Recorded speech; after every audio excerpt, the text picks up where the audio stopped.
All right, so sorry about the delay. I had tried to do a scheduled live stream, and the problem with the deal is for some reason none of the credentials that YouTube provided me would work. So I would plug in, you know, the stream key and whatnot, and then I would start my OBX, and then YouTube would never detect the stream. I tried the three different options they have for latency, like normal latency, low latency, ultra low latency, and nothing was working. So what I did, I just went and did a live stream that was not scheduled, and for some reason now the event, the one that I put up, now it says it's live. So YouTube, I don't know what's wrong with your stuff, but it's jacked up. So what we're going to be doing today, the 570 experience, and I have, we agreed to have a phone call just to talk about whatever comes up. And so I'm kind of looking for him to get onto the call, and I'm going to put the number into the chat here.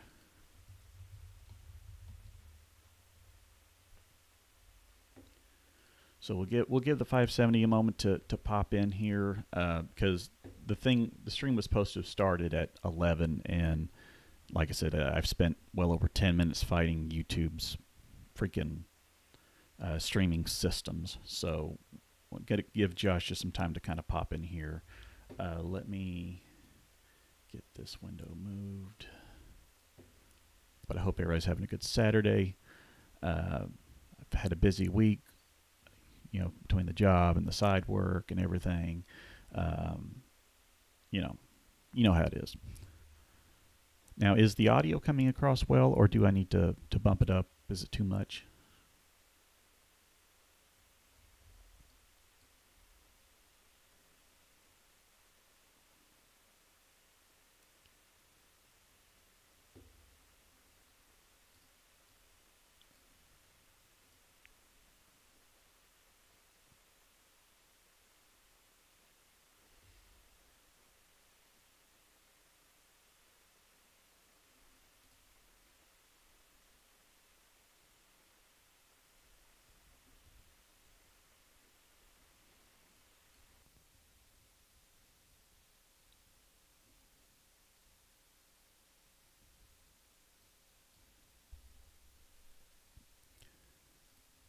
And I'm double checking. Yeah, the phone number I put in there, Josh. If you watching stream, that shows to be the call-in number. But for some reason, I thought this number was different on other occasions.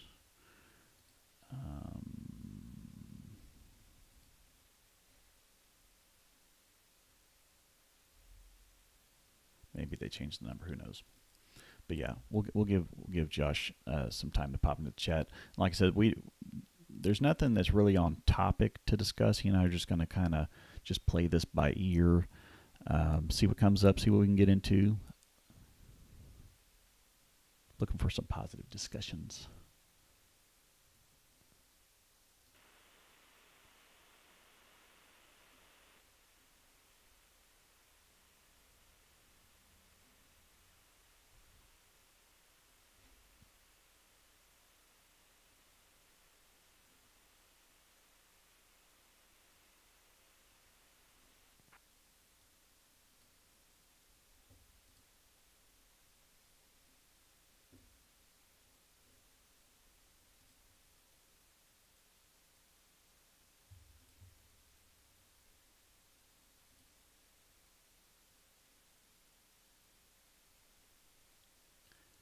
But is everybody else having a good weekend? I hope so.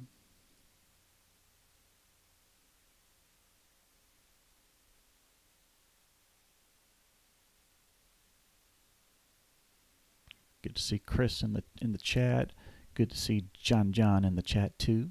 Hope you're doing good. Uh-oh, Juju in the house. What up, Juju?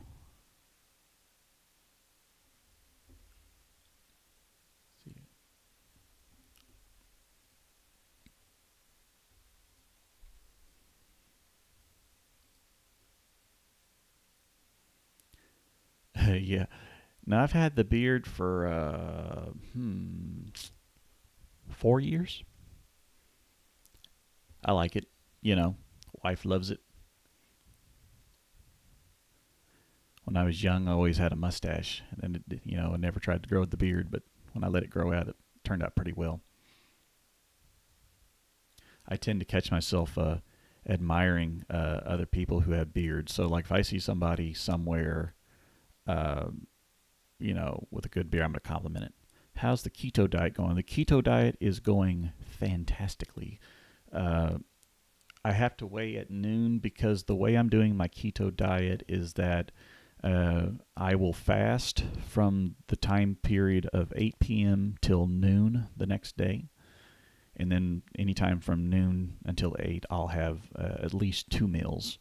But I'm down, as of this moment, I'm down almost 8 pounds. But I still have yet to weigh at noon. So we will see. But the diet's going well. I'm very pleased with it. It's nice to be able to be on a diet that you can still, eat most of the foods that you enjoy, and then as long as you stick to the right fats, you're going to lose the weight. My weekend is going good. I got most of my work done during the week because the way it is during the week, I have my primary job, and then I have some contract work that I do on the side, and that contract work keeps me quite busy. And so I try to get all the hours knocked out during the week. That way I have free time on the weekends. Now, technically, could I be working right now? Absolutely. If I was, if I wanted to make a few $100 on the day, I could easily do that. But it's you got to kind of space it out and try to enjoy time with the kids because my kids are, 12, 11, 7, and 6. So as far as my oldest children, I don't have too many years with them. So I got to make sure I get this time in. I still don't see Josh.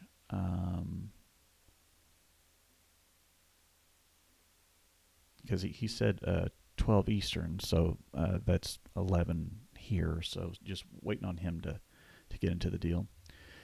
You ate a whole thin crust pizza, Little Caesars pizza. Oh yeah, my son loves Little Caesars. I mean, good gosh, you could feed a whole family probably on $10, and to do that with Domino's, you're gonna spend like 35. Any plans on new cars? Huh. Well, I got rid of my Hellcat, and I found out that the dealership did sell it.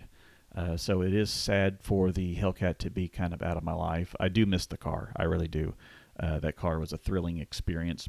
But I've been keeping my eye out. I mean, my dream car to get is a Dodge Viper. Um, you know, After 2002 through the year 2010, I think it was 2012, the Viper styling just went to crap. It lost that iconic look. And then luckily, I think it was in 2013, they brought that look back, and the Viper's beautiful. Now, of course, they quit making the Viper. I want to say it's 2017, but I've been keeping my eye out for some. I've been using Car Gurus, their app, to find one, and I have found some. I found one that's it's an orange color. Oh, you're trying to call? Okay, cool. Let me make sure, because I gave you the guest call-in number.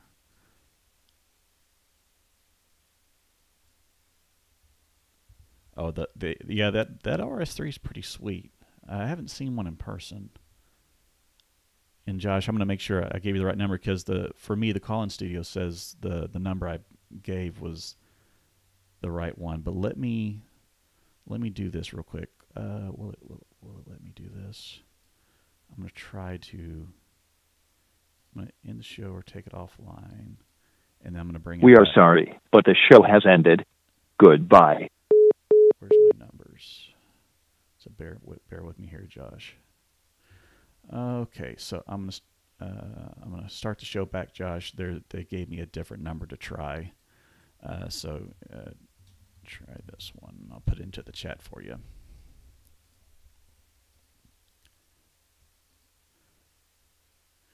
But I'd love to get my hands on a Viper or a Porsche Cayman GT4.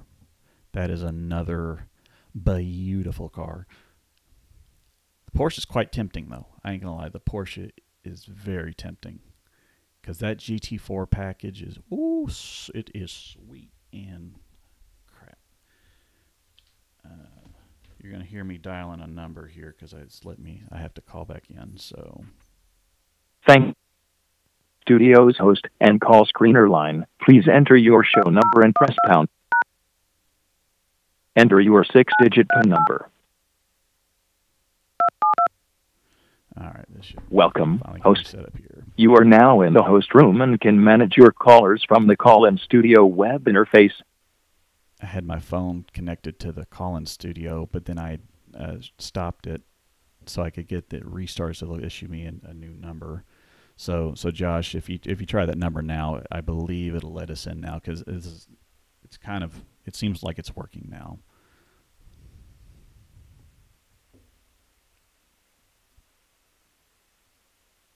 No, I don't want a Mustang. Ron, that GT500's nice and all, but I don't know. I've just never liked the styling. I don't know what it is.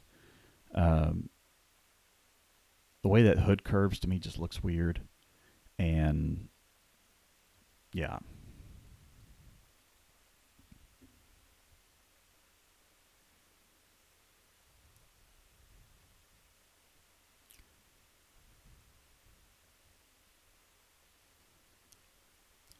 But I'm still keeping my eye out to see maybe what this supposed Dodge Angel is going to look like. Because all these photos or renderings or I see it's just a wide body Charger with a Demon hood. And of course, I've expressed my distaste for Dodge in the sense that they make these badass cars, but then the badass one cost $75,000. Somebody can go spend $30,000 get ones that looks just like it. It just doesn't have the engine, and to me, that's weird.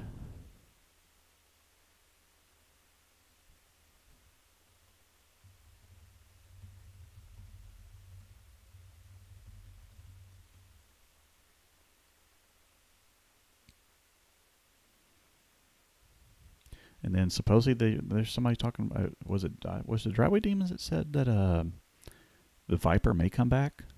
I've seen some renderings, but they're not Dodge's renderings. They're just what people are speculating that it could look like. Because my problem is that odds are if they bring back the Viper, I doubt they're going to bring back a Viper that's going to be $75,000. I bet it's going to be at least $100,000 to get into it. Now the ACR versions is just bananas, but you're spending at least $150,000, and I'm not spending that much on a car. Could I? Yes. Am I? Nope. Not going to happen. So, but yeah, I want to keep the expense to no more than, we'll call it maybe 75, 80 for the right car. But then again, there are some luxury cars that are pretty nice. That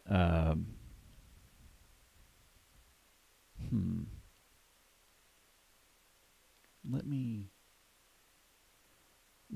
grab my wife's phone real quick. I'm gonna test that number because it's showing that I'm in the host, and let me grab my wife's phone real quick. One moment.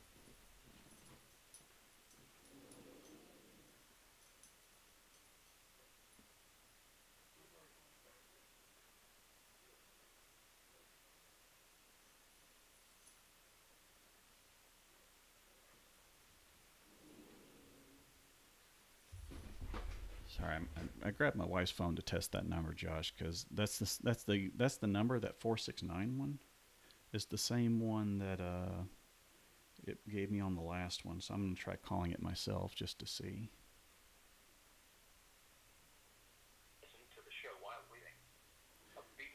Yeah, yeah, Josh, I just tested that number with my wife's phone, and it is working. So yeah, just try that 469-334-4850 again, and then it should let us in there.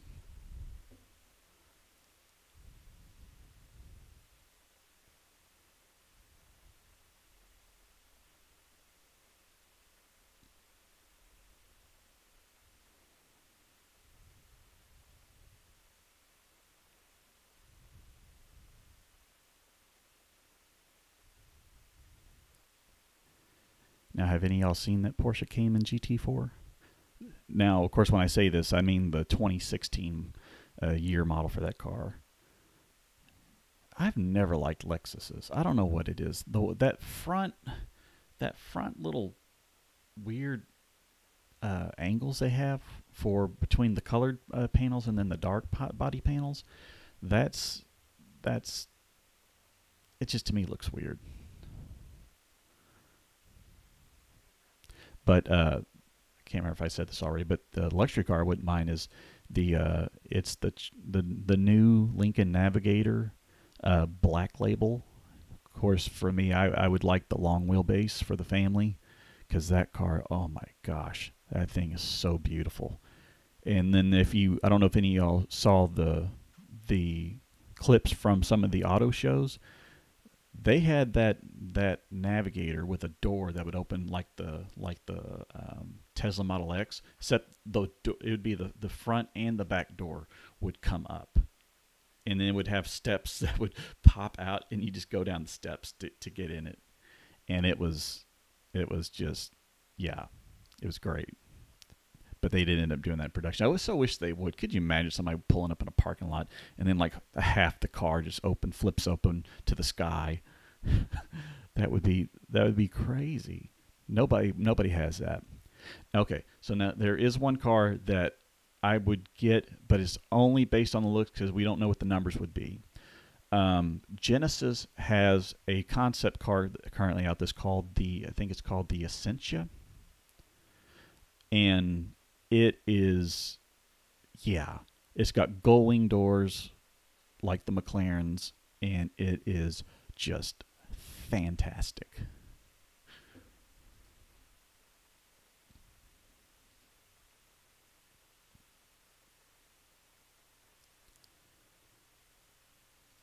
Still no work with that number, huh, Josh? Because like I said, I tried it with my wife's phone, and the call-in studio showed the call coming in. So I know that the phone number's working.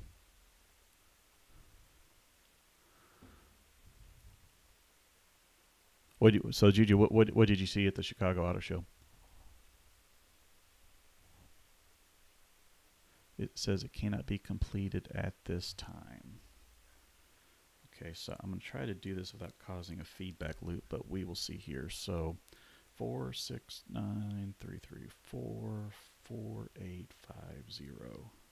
Cannot be completed as dialed. Please check the number and dial again.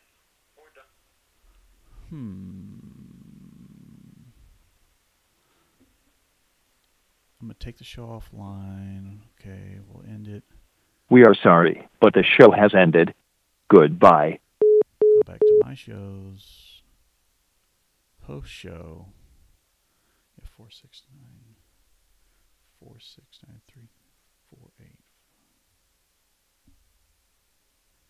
I'm going to start it again. Call the number. Thank you for calling Call-In Studios host and call screener line. Please enter your show number and press pound.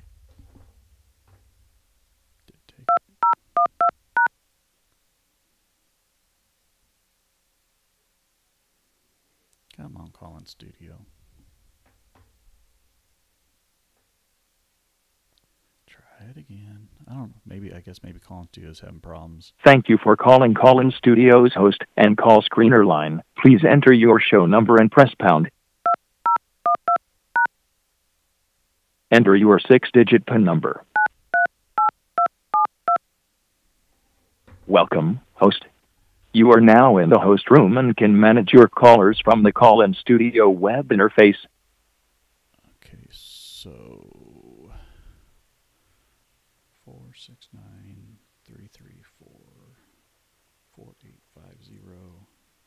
See what happens here. Thank you for calling Alicia's J. You may listen to the show while waiting. Yep. A beeping noise will indicate when you are on the air with the host. All right. So Josh, it's working now if you want to give it a try.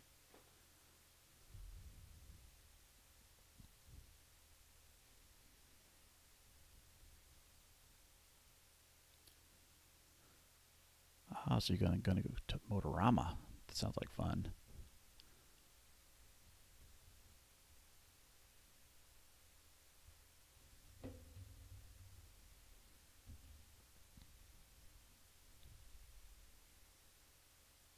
Oh no, the call in thing, that's a whole separate service. It's a separate website. Yeah, so not definitely not in YouTube jail.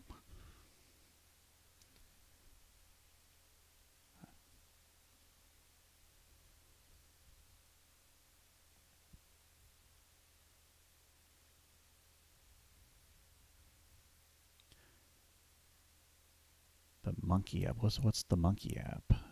I'd have to look that up.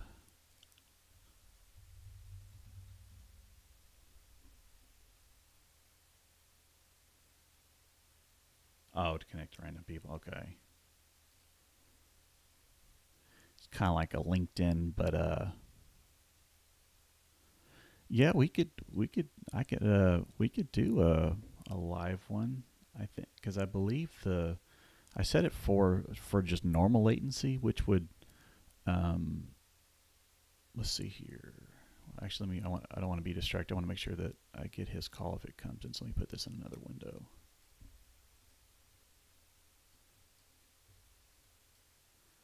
The only thing I don't know is if I do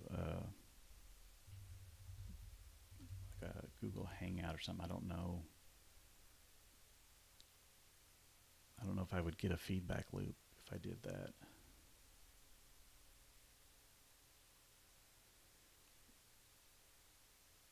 Yeah, you're funny. If I do a new video call, will this do?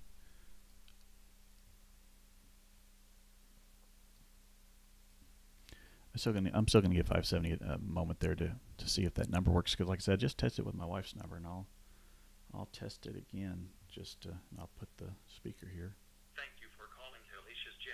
You may listen to the show while waiting. So A beeping noise will indicate when you are on the air with a... yeah, so I know that part's working. So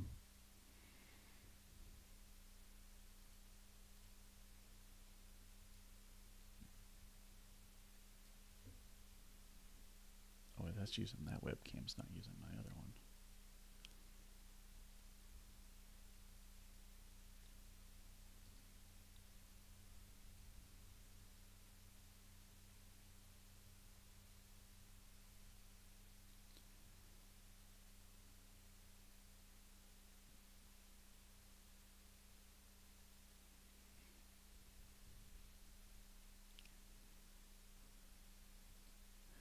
Yeah, I saw Mr. Organic where he was going to be not buying Gucci anymore. So I'm wondering if you're running out of the dough, because that Gucci is expensive.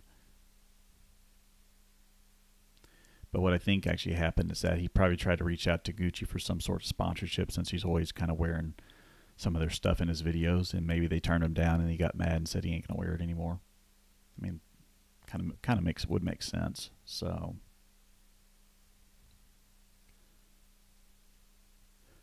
oh yeah, everybody buys off Alibaba. Yeah, I yeah, you know, and the other thing is Organic charges a lot of money for his stuff.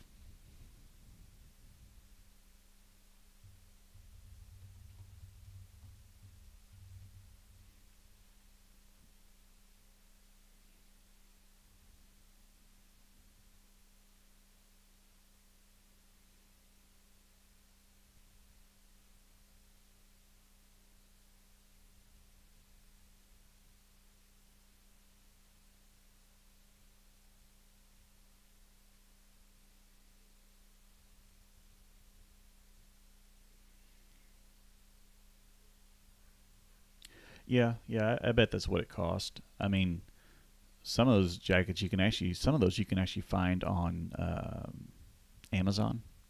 Because I went on Amazon.com because he has that gold nightclub jacket that he wears, and I found one on Amazon. It was like 17, 18 bucks. You would just have to get the embroidery done, but you know, it's super lightweight, super thin material. It's just bright, you know. So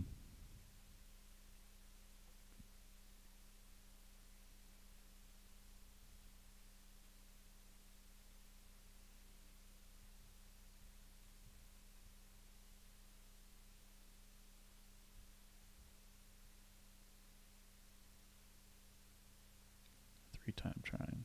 Yeah, I'm watching the screen to see if you come across, because it does a little pop-up thing. But if it doesn't work, I'll just plug in a Hangout link, and then we can just try it from there.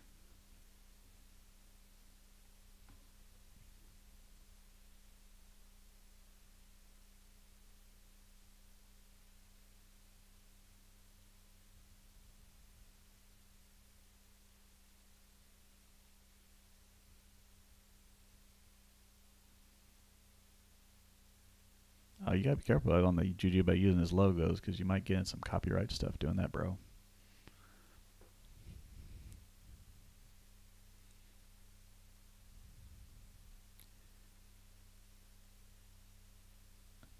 Okay, yeah, you give it a try. Okay, let me see here. I'm gonna answer this one here. Is that you there, John? Yeah, it worked. Yeah, it worked. Cool. So, all right. Well, Yeah. at least we know it's working. No. But Yeah, it worked. yeah, I got a little feedback coming at you, so I imagine you got the speaker going. So, yeah. Okay. So John's off the line. So we know the number's working. So.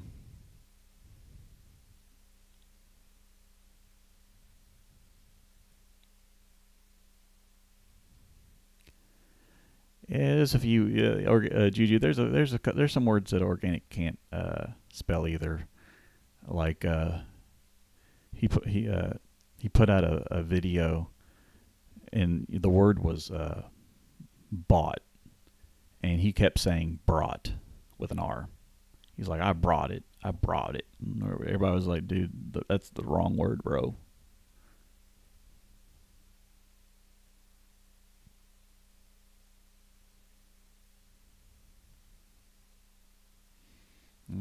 So okay, I'm just gonna paste a link here, Josh, into the chat, and then we just go straight into a Google Hangout and see if that works.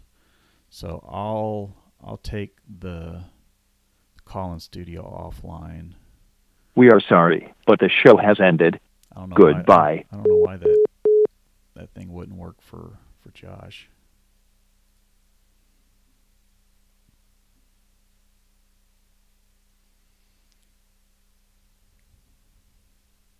Can I get this thing to change cameras, though? How do I get it to change cameras?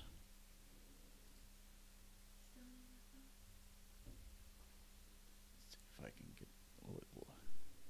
There it goes.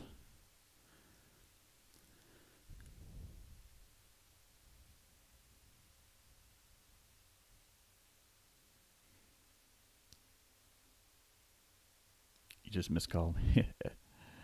I'm going to try to get my... I need to get a window... Wait, what would it be? Window capture browser. So we'll call this Hangout.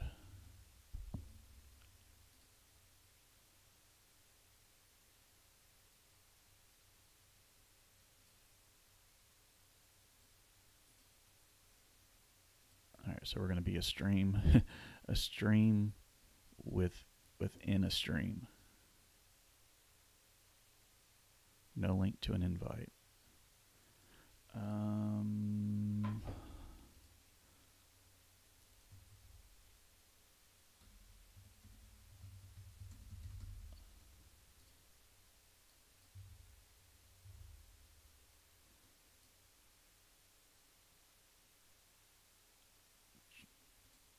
Do you have like some email address I can send it to, Josh, or something? I mean, I know we're live. I know it'd be kind of hard to get that. But the link I gave was the. Let me try this one.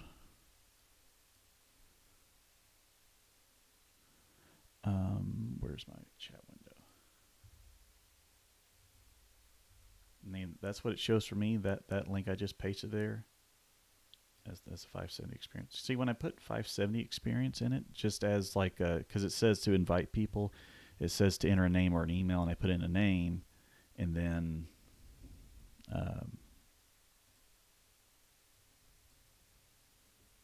so you can see that this invite link isn't working, but I gave you the one that's up top.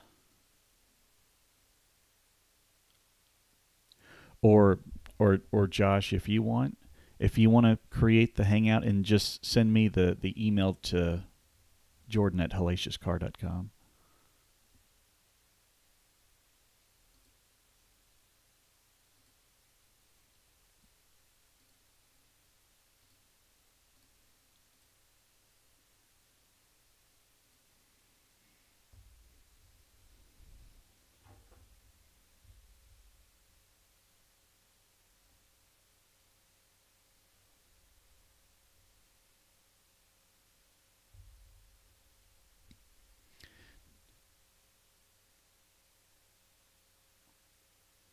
Send you my number on the video. Okay, it's no problem. So I gotta pull up another window here because I don't want to expose his stuff.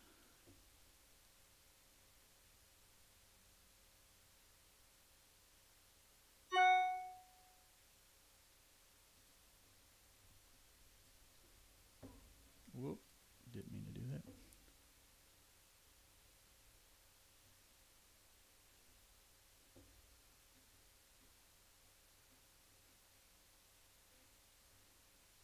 See here.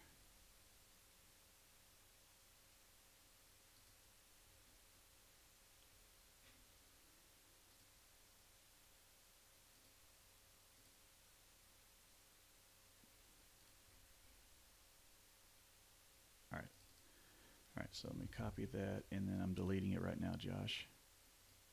So I need to put this into on my thing here, because since I'm going to have to dial my number here, where's my... And Josh, if you refresh it, it shouldn't be showing.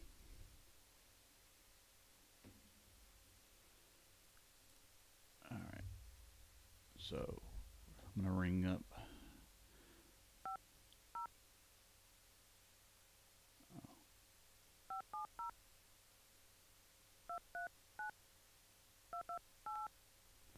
All right, Josh, call should be coming inbound.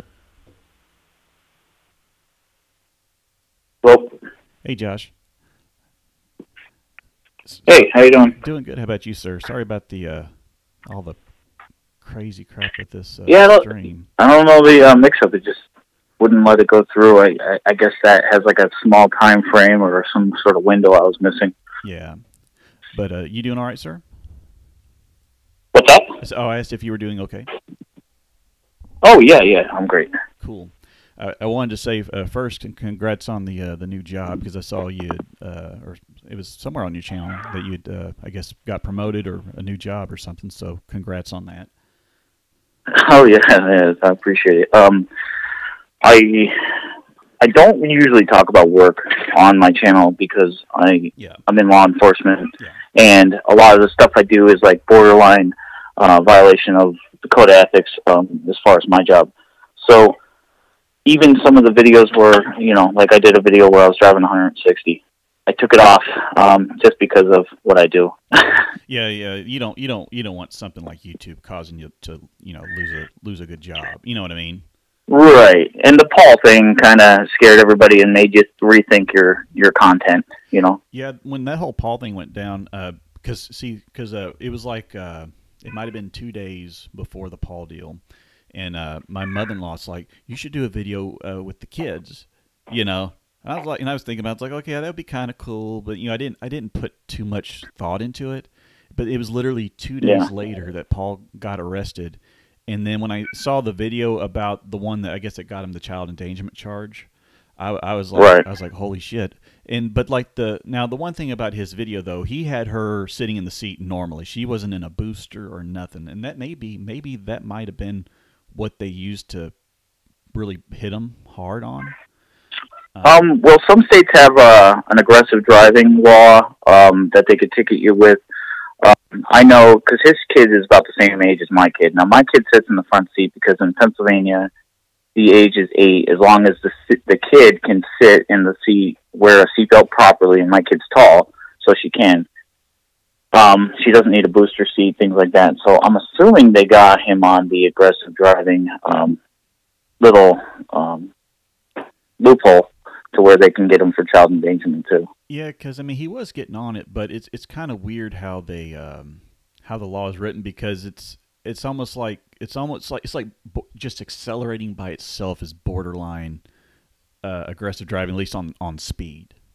You know what I mean? Right. It's weird. I think even his mother said that the way the law was written is that if you pass somebody on the highway, that alone could be considered that, and it's like that's bananas, because everybody does that. Right. And it's just right. There, there's these laws that they have that it's wordplay that they get you on, and then another one is like exhibitionism, and that's anything from like revving at a stoplight, your tires in a parking lot that is private property. It doesn't matter; it's still exhibitionism.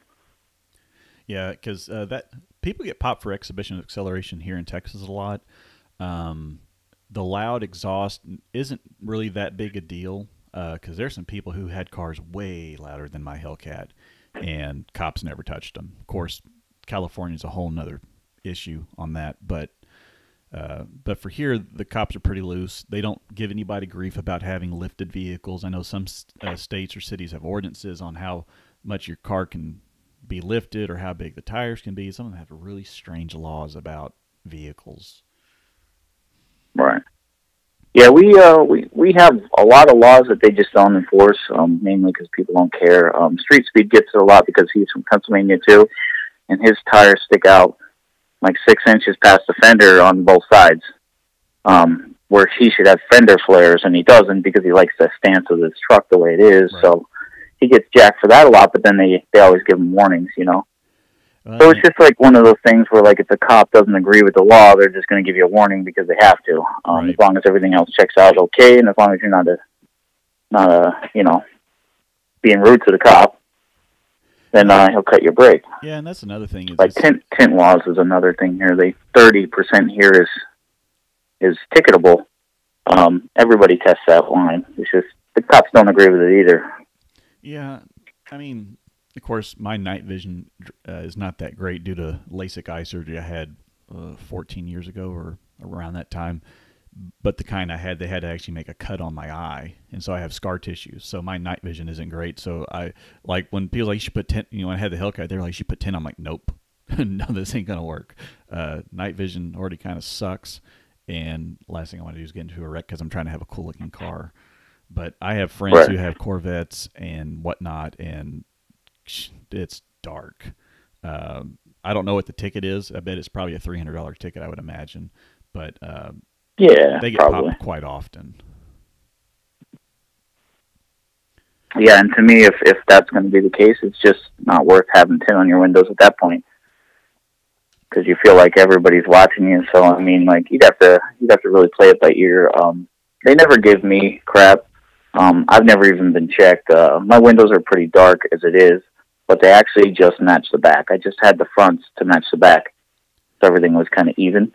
And it's right at 30%, so it looks dark, but it's really not that dark. Now, but there are some states that have an exception for people that's in your line of work, though. That is true. I have exceptions that I could do, but that's one of those, it's about how you word things, too.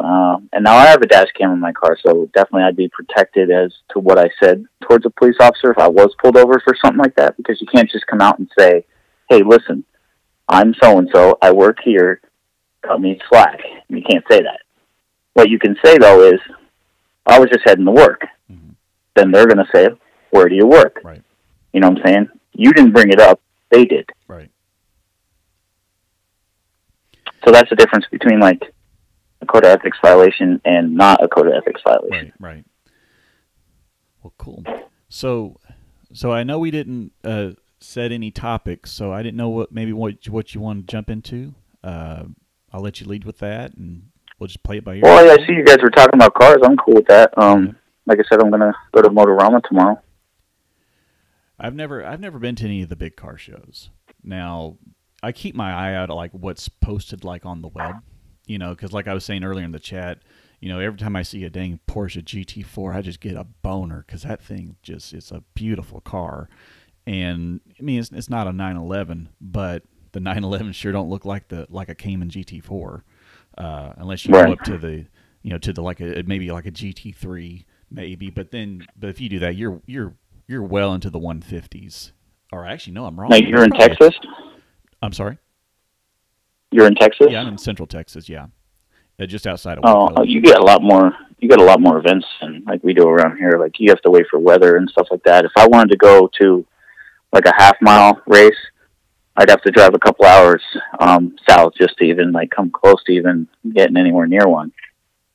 Yeah, here, I mean, it's like there's a drag strip in a little town called Little River, and I think it's every Friday, almost every Friday, they have like a test tune night, and it costs like $10 to go in there and run your car.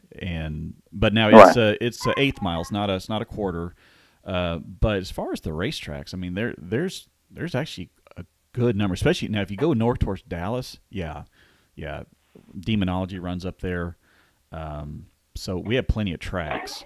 I wish that we had at least closer to Waco some road course sort of stuff, because if you want to do road course, you got to go to Austin. The Circuit of Americas, you got to, if you want to do your car for a weekend, you're going to pay like $600. But you get a lot of lap times over a weekend. Because I was wanting to take the Hellcat because a buddy of mine has one I did a video on. He's got a Porsche, or not a Porsche, a Corvette Grand Sport, and he and I was going to run because I told him, I said, I'm scared of what the Hellcat's going to do, because that thing's only meant to go straight. And anytime I've ever got on it, any bit, even touching it in a curve, the back end steps out. So that car it might have been fun because you'd be drifting everywhere. Right.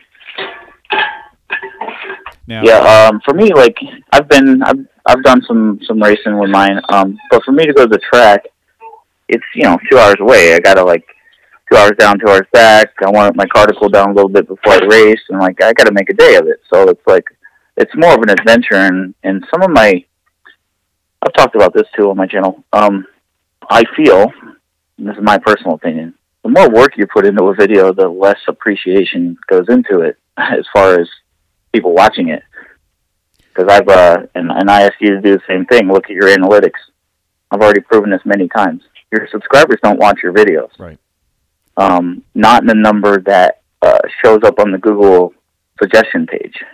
So the people who are on the Google or the YouTube suggestion page see your video pop up, and they'll click on it and watch it in numbers far more than your subscribers are. Right. Yeah, that's definitely true, because I'm telling you, it's I just know some of my videos. I know one of my videos, I spent 8 hours, I want to say 8 hours editing it to get it down to, I want to say it was 17 and a half minutes. I mean, it was a labor of work. And then, then like you're saying, the views, and you're like, well, I'm not really getting, the views I would expect for putting it, because, how it is, you're trying to set the shot up. You want everything to transition smoothly. You're trying to do a little cinematic stuff. And you'll go through all those loops, and then you may not get many views. But then you put up a video that's barely long to, it's almost like a commercial, and you get more views. And it's okay, so right. It's it doesn't make any sense. It doesn't make any sense, and I'm still trying to discover it, because I've been looking at I look at the analytics, and I try, how you can see how long people are actually watching certain videos, and then basically when they leave the video, when they break out or pop off. Yep.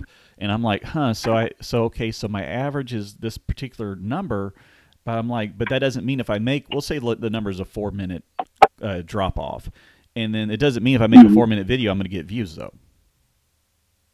Right. And it's and that a lot goes into that. I've tested that a little bit. 7 to 8 minute videos get more views than a 15-minute video. 4-minute videos get more views than a 7-minute video. And I know it's the attention span of the world today. Yeah, that's true. They only what is there's a guy but he's in the software industry. He talks about doing things in little nuggets, because people don't have time anymore. or the I think it actually is the more the attention span. They're like, this ain't interesting. Flip it to another thing. And that's kind of why when I see YouTubers doing these big crazy intros, you know what I mean? It's like you might have lost them by the time your intro was done. You know, right? If you just dive straight into the content, I think you might have better retention. Absolutely. I took that in consideration a few weeks ago. I cut my intro in half. It was almost a minute long, and actually it was Alan from YouTube channel Revenge of the Apocalypse. He messaged me, and he's like, your intro's too long. And I said, well, I'd hate to, like, take away something because I'm getting a lot of subscribers. I want them to see things I've done, but I'll take your advice. I cut it to 30 seconds, and, like, my views tripled. Oh, and for the record, Josh, my wife loves the intros to your videos, the music you use. Cause she's like, I love that song, and I'm like, well, I'm like, that's Josh's. So you gotta find it. She's actually in the chat too. I just thought it's cool. Who, your wife? Yeah, Amber Dalton down there. You'll see her there. Oh, okay. Yeah. You know what's funny is my wife. I showed her this video that you made of me, and my wife's got this smirk on her face, and I'm like, what? And she's like, I agree with you. It's not right. That's messed up. And like she had this smirk on her face, and I'm like, no, tell me what you really think. And she's like, it's kind of funny. Well, I know. And I said, well, I just don't think that I'm interesting enough for somebody to make a parody about. But okay. Well, the thing is, when I saw it, I just thought I was sitting there thinking to myself like where I think the question is have I ever seen somebody do a video where they measure their arm? You know, and I'm like, that's a little. Well, see, you don't watch workout videos. No, I don't. No, yeah, because you work out, you do all the weightlifting and all that. So the arm. Yeah, I follow like Brian Shaw and Larry Wheels, and I'm like because Columbus, Ohio, is a big event coming up. It's the Arnold Strongman Classic. Like that is the precursor to the World's Strongest Man competition. So like I'm into that right. Scene along with cars, you know. Yeah, because I just know when I saw it, I'm like, okay, because I just thought, I felt it was a little silly, so I was like, okay, I'm gonna do a little video, but I'm not gonna say head or arm, I'm gonna say my head, and that's just what I ran with. Yeah. And then I had to think of, but the thing is, like when I first when an idea hits me, sometimes I can't just make it or have enough, so I spend a week trying to come up with stuff to pad into it. That's the hard part. Right. Is trying to come up with stuff to fill that time.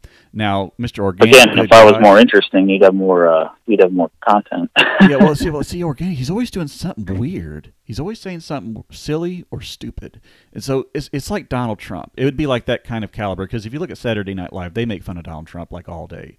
I think Baldwin has nearly 50 or 55 parodies alone on Trump, and for me, Organic is kind of like that level. Cause right. And so it's for him it's easy, but then it's if you focus on the guy too much, it's everybody's you're hating on the guy, you're a racist. It's no, because I first thought about doing the parodies in one video, but it would be long, so it might have been 15 minutes of doing nothing but organic parodies, and it would just been one video. But I was I just wanted to experiment, see who would watch a video that is maybe a minute long, and then right.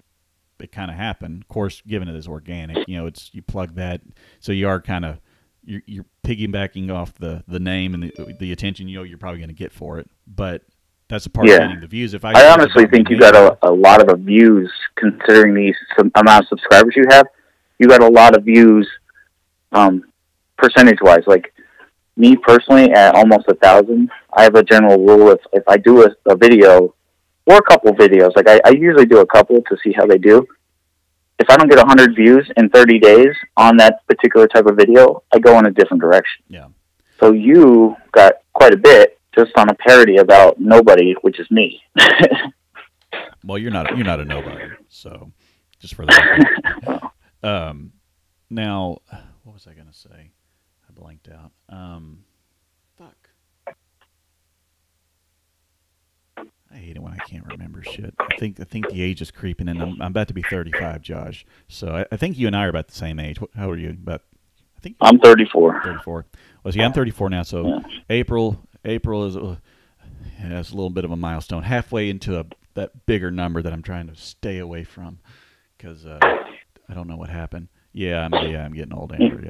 Yeah, it was funny. Like, since I went to a new place, with my work for promotion, like now all these people are discovering me. So I'm hearing all the little comments, but technically I'm their boss. So like they won't just come up to me and say, "Hey, I watched your video where you drink breast milk." But like they'll make a comment where they'll say something where I know they're watching. Right. And then I'll say back to them like, "Oh, thank you for your support. Did you subscribe?" And they're like, "Well, no." And I'm like, "Well, so now, thanks for watching." Like, now, but you've had some videos that have gotten quite a number of views. I know that one you put up, what was it, a month ago? It's had over 100,000 views. The one with the toy. I have one.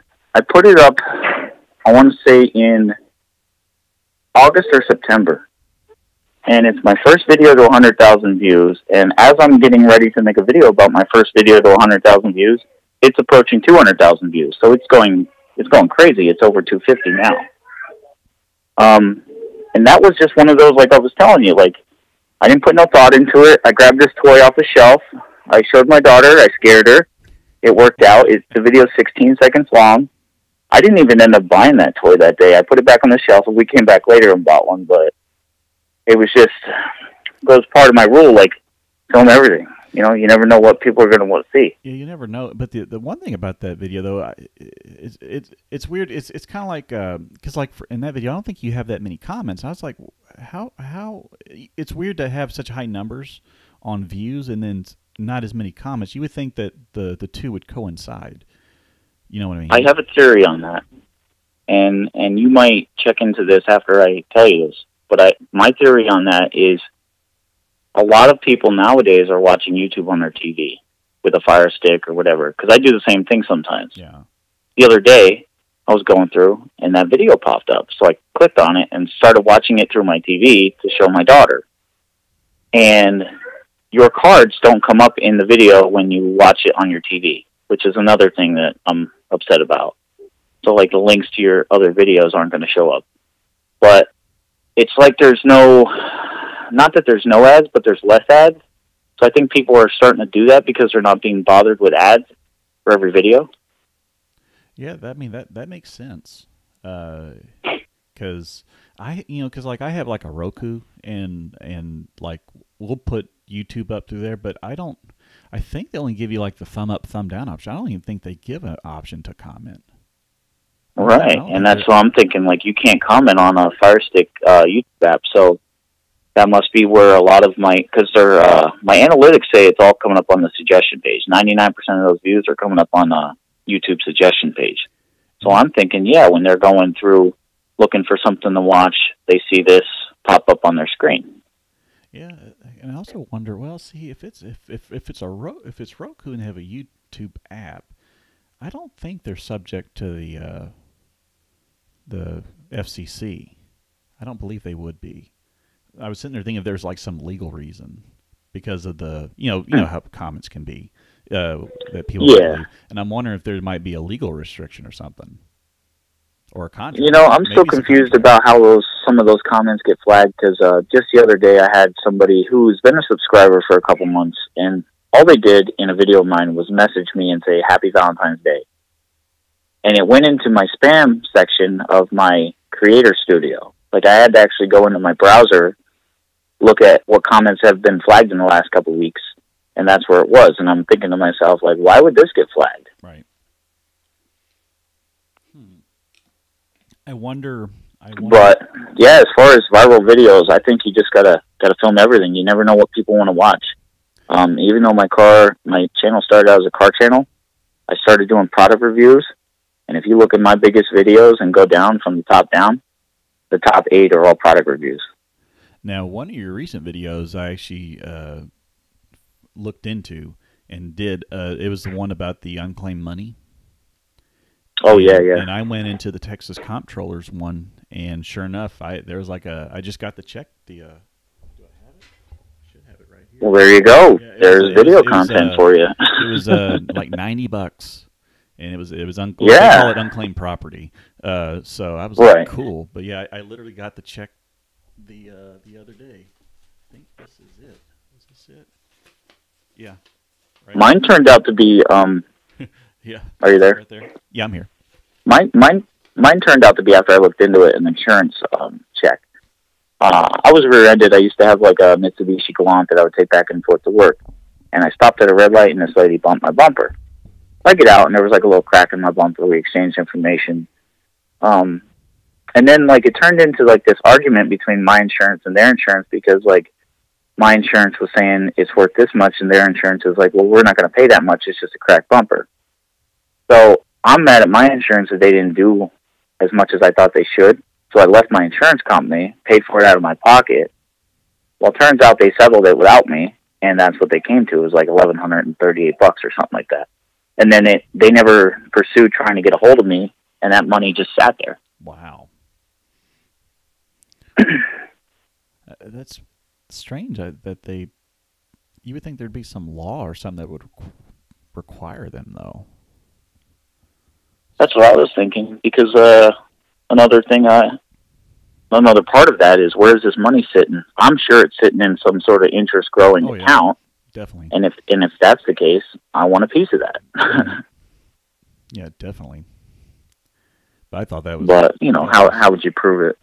Yeah, that'd be a thing of how you prove it. But for it to be registered with whoever the comptroller or whatever office is issuing at Treasury, somebody's reporting it. Maybe that's through... Maybe there's... you know how these places are. They do a yearly audit, and maybe it's the audit that uncovers it, and that's where they put it. But it's weird because, like in my case, like on this one that I got, the address that it had was my address originally, and I'm like, well, what? Oh, okay. I'm like, I've been at this address for almost 3 years, and on the comptroller's site it showed my address, and so I'm like, why did that one fall through the cracks? Because I'm here. It's just weird that it never came. So, but I have no idea what it originated from, though, because it doesn't say. It just says unclaimed property.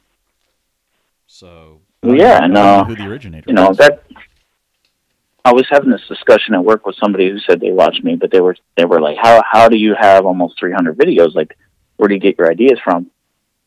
And I'm just like, I record everything. I lived a life to where, like, if I think somebody might be interested, I put it out there. And just like you, it affected your life. You're like, I wonder if I have money too. So you looked into it and you found out that you have money as well. Like, so right there, I helped somebody find money that they didn't know they had. Right. And that's why I do it.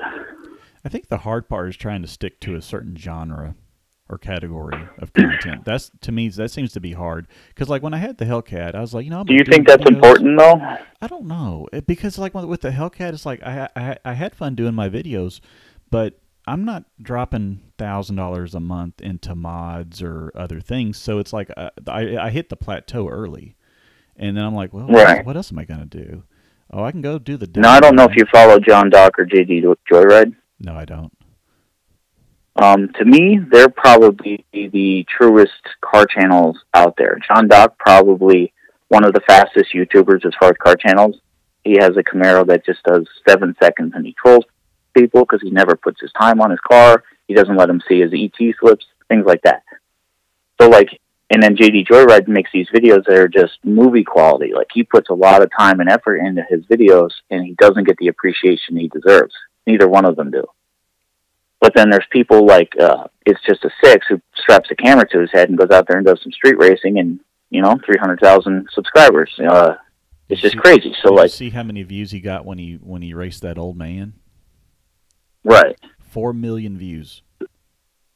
So it's like, to me, and John Doc said it too, car channels are very content heavy, where, like, people want to see something all the time. And if you're not going out there and spending $10,000 a month on car parts, car channels are very difficult to get traction.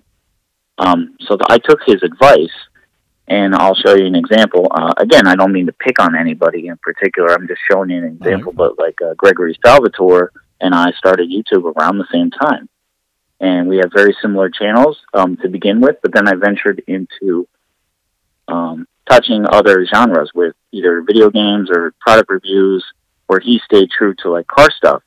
and his channel is stagnant. It just makes no money. He does all this extra stuff trying to gain views, and it doesn't seem to work. With collaborating, traveling, spending a ton of money.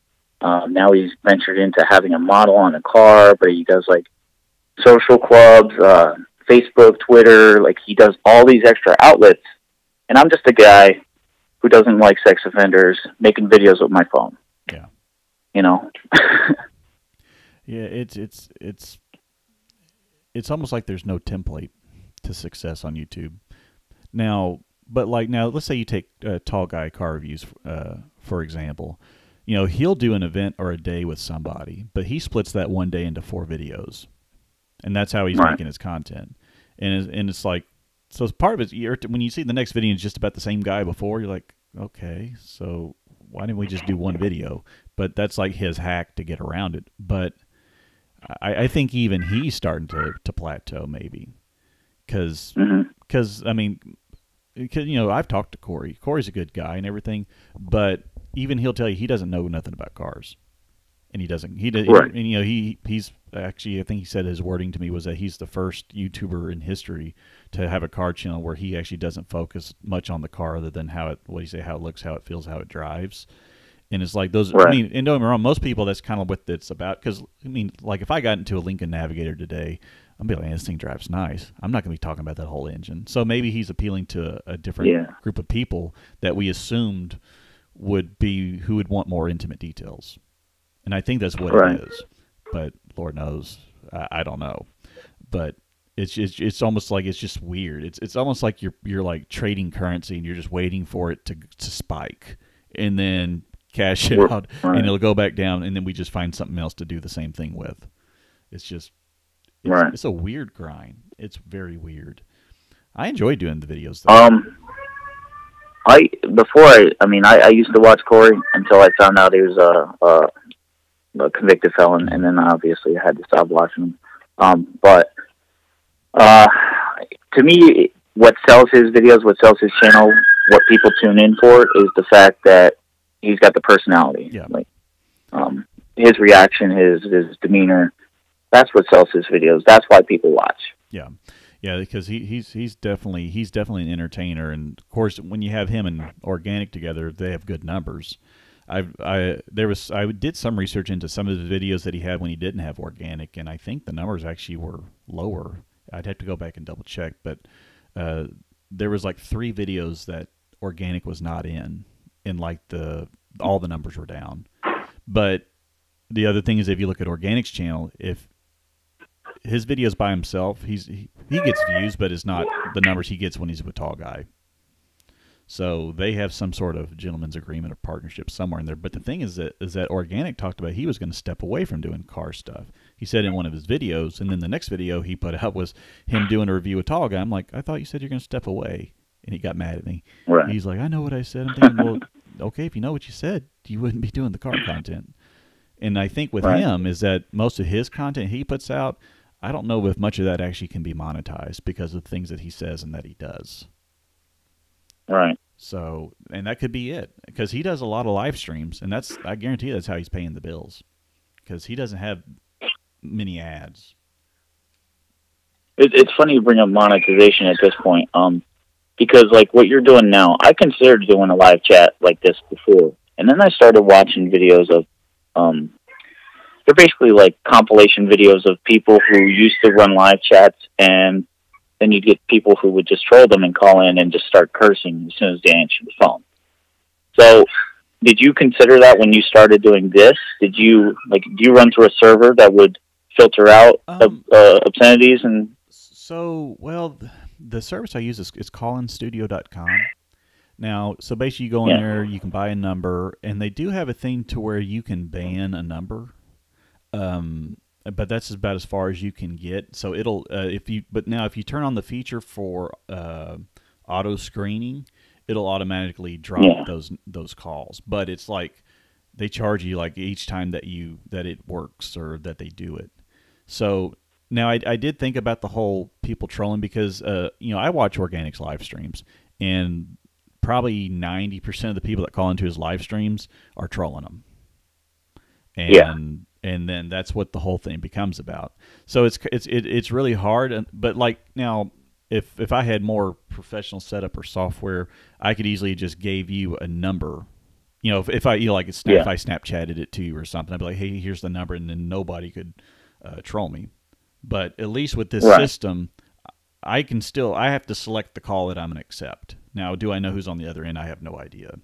But yeah, that is a thing I kind of worry about a little bit.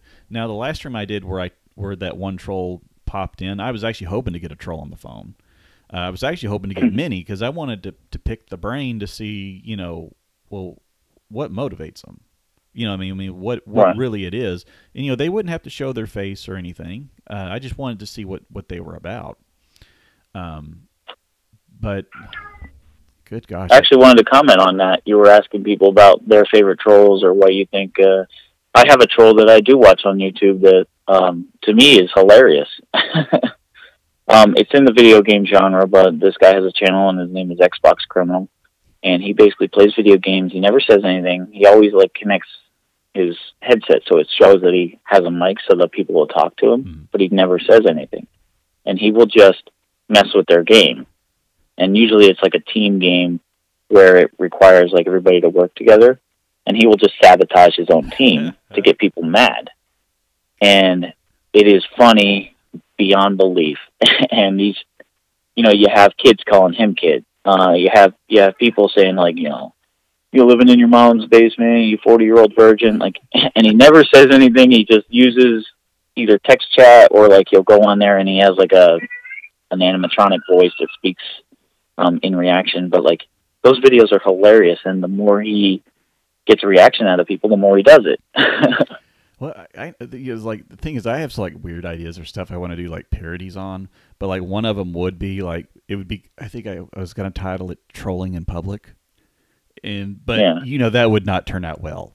You know, you go to the mall. Well, there's a few people that already do that. So yeah, check their videos out and kind of not copy them or mimic them, but like take what they do in consideration when you're doing your videos. And then another thing I wanted to do, because, you know, I you know, to give you know, some background into my family history. You know, I have family members who were police officers, chief of police. So I of course, then I was in fire and EMS for a number of years. So I'm aware of the whole public safety arena. Yeah. And but some of these people that go around doing the First Amendment audits, you know, I told my I said, I wonder what would happen if I just went in public and every person I encountered, I walked up and I said, hey, can you show me? Can you show me your ID? You know, and just to see what the reactions I would get. You know, but I think it's silly stuff. But the thing is, if I want to do that right, I have to have somebody hold the camera. You know, and that's the other thing. Right? Yeah, you're right. Yeah, it's easier because I have a lot of difficult videos because, like, I can't film myself if I'm doing the filming, and it's hard. Even when I have my daughter, like, hold the camera, she's not very tall, so, like, her trying to film me doesn't really work. But there's InfoWars I watch. There's this girl that works for them that goes out and she'll, like, show them a picture of, like, 10 different guns, and 8 of them aren't even real. Like, they're from movies, either Star Wars or whatever. And she'll be like, which guns do you want to ban? And they'll point to every one. Did you see the video, the one where it was I want to say it was a senator who was he had I want to say it was an AR-15, and he was referring to it as a ghost gun, and he was talking about clips instead of mags. I mean, it was a catastrophic. Yeah, I saw that. Yeah, that one I laughed. 30-round clip magazine, fully automatic, and just there was a cop in the background. I'm waiting for him to, like, roll his eyes. Now, I noticed, though, in your intro video that, of course, you shoot guns. I'm a gun guy, but you and I are both left-handed, and I noticed that you shoot right-handed. Yeah, I'm what you consider an ambi. The only thing I do left-handed is right. Oh, so okay, so that's okay. Well, see, like I write left-handed, I throw right, I bat left. So I'm kind of on both sides. Yeah. I imagine you had the problem that I had growing up with guns, is that if you shot, since I held it on the left side, I ate shell casings all day. you know. And so, yeah, well, since I shoot right, I didn't have that problem. But yeah, absolutely. If you're actually, and this goes back to my Marine Corps days, but like I used to show people the difference between holding a rifle properly and not holding a rifle properly. Because if you don't have a good stock well, like if that stock isn't into your shoulder properly to get the correct bounce back, on the front of behind the ejector port on an AR-15 is what's called a shell deflector. It looks like a little triangle that sticks out. The shell, when it comes out, hits that and then bounces forward. If you're holding the gun properly, if you're not holding the gun properly, the recoil of that gun will just be like a millisecond off, and when the shell ejects, it'll bounce off of there and go backwards. Yeah, because I just know I ate shell casings all the time growing up. Now, I went and I bought a left-handed Stag AR-15, so that one's dedicated to me. But right, you know, if I I think ever Stag's the wanted to only one that makes them left-handed. I did do the ambidextrous setup though, charge handle, safety selector, the whole thing. But that gun would be a hard thing to get rid of because it is left-handed, and there's right. many of us in the world. Now, like, it's funny you bring up guns. Like, I have guns that a lot of people in this world have never seen, because we used to do Civil War reenacting, so I actually have Civil War cannons. But my channel is not at the place where, like, I want to feature those videos yet because I don't think they'll be appreciated. Right. Now, as far as my gun collection, I mean, I got the AR-15. I got a Remington 870 that's... It's a big mod. It's probably about $1,100 build on that gun. For my son, I have one of those MP22s, or it's like a AR-15, but it's 22 caliber. I want to say it's MP22. And of course, I got the over under, and what else do I got? Of course, I got handguns. You know, it's Texas. Everybody's got guns. Yeah, absolutely. I just don't get to go out and shoot much. That's my problem. I'm always busy working or doing something. I don't have a chance to go to the range. And for me, the gun range is about a 25-minute drive, maybe. Yeah. But yeah, definitely. Well, you got to. I don't know if you know this, but YouTube doesn't actually like guns. Not that they ban guns from channels and stuff, but they're starting to get away from the gun channels. They won't stick ads. And people have made videos about this before, but dedicated gun channels, they were talking about how like their ads were reduced to a number far less than everybody else's because like YouTube is kind of getting away from focusing on guns, showcasing guns, because they're not trying to bring out all the, I guess you could say the left where, you know, they would get the criticism. I don't know. I just hope that doesn't screw up Jerry Michelick's channel. Because I love watching that old guy shoot. It started with FPS Russia. Yeah, but he was... Yeah, have you ever... But he had... You ever looked into his story? Well, he got raided at one point. Or his dad did. Well, they... for one, he wasn't Russian. He was, like, doing an accent. Yeah. But he was shooting weapons that he wasn't legally allowed to have in his hands. And come to find out, he was living with somebody who had an FFL, so that's how he was getting these automatic weapons, and they were violating the law in so many different ways that, like, once they got raided, the whole thing went south. People went to jail, guns got confiscated. It was a mess. But didn't somebody that's how die? this conversation started with YouTube. But didn't somebody die in one of those deals? I thought he had a I have to go back and look at it. I could have swore that there was some guy that was connected with him that got killed. Oh, I don't know. And it might have been... I don't remember that part. I have to go back and find it. It's been a while. But I want to say is that it was some accident or something, I believe, and got killed while they were doing some stuff. And I think that was part of what led up to started the whole investigation stuff. I could be wrong, but I know somebody got killed in one of those because there were some videos about it. But I'll have to go back and make sure if it was FPS Russia. But yeah, I used to watch all his stuff, especially when he was shooting freaking tanks and whatnot. His daddy has money though, because that's some expensive stuff. Unless that one friend of his was providing it all. Yeah, I'm sure he had some financial backing somewhere. Because you're right, that stuff is expensive. Well, what's a automatic? You know, it's what $25,000 at least. No, not even close. You can some of the cheaper automatics are what you would call like a Mac 11 or an Uzi. You can get those like since that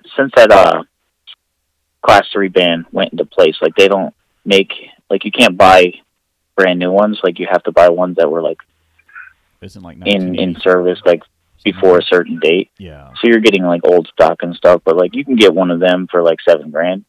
AKs around 10. M4s, you can get one of those for 15 to 20. I mean, they just go up from there. Now, the one thing I've always wanted to get into was long distance shooting. I mean, when I was a teenager, we used to hunt all the time, but I wanted to get into these like, you know, mile long shots. They got a range up in Dallas that I think is where they set the record that it was like it was like a 2.1 mile shot. They did it from some range out there, and some guy holds the world record at this time for that. But that'd be something I wanted to get into because you know, the whole had to deal with humidity, wind, drop, you know, the whole thing. Absolutely. Of course. Well, one of the guns I have actually would do it. I'm probably like you. I don't have the range available. I don't have the skill set to shoot a mile either. Even in the Marine Corps, we were shooting at 500 yards. But farthest shot I ever made with my gun, it was 700 yards.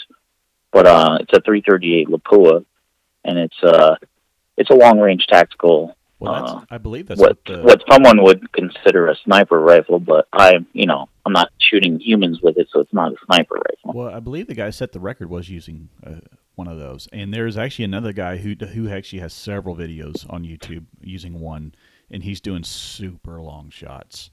Yeah. Oh yeah, they're amazing. Yeah. They're about $12 a round though, so. Good man. Just range time's going to cost you some money. And then finding a range that'll take you. That's the other thing.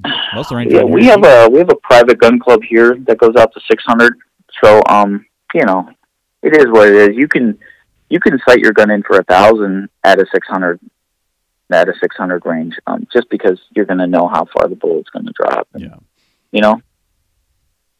Well, they can dope or whatever they got. But there's nothing like going to an actual long range. Yeah, but you in the military, though, you got to shoot the automatic stuff. Nobody ever gets to experience what that feels like, though. I've never experienced it, to be honest. Really? Oh, yeah, and I've never shot an full automatic, no. I mean, I've done the bump stock sort of thing, but it's still not it's close, but it's not the full deal. It's a good simulation, though. It's good when it's on the government's time. Because I've done it, it would be a total waste of resources. I can be more effective with a handgun than somebody with an automatic AR-15. Yeah.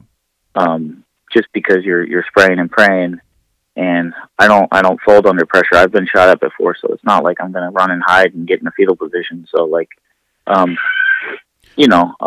me, in today's world, unless you're one of those psychopaths that want to hit soft targets and just spray lead, there's really not a need for it, even in a SWAT setting. SWAT officers are allowed to use them. They're allowed to buy them. They're allowed to purchase them. But there's no need for them in their setting because that's not the type of shooting they're going to be doing. Yeah, I know they Look at the Boston bombing. They had every cop in the city looking for these guys. They were throwing bombs. They were throwing lead out the butt, and they were still they brought them down with handguns.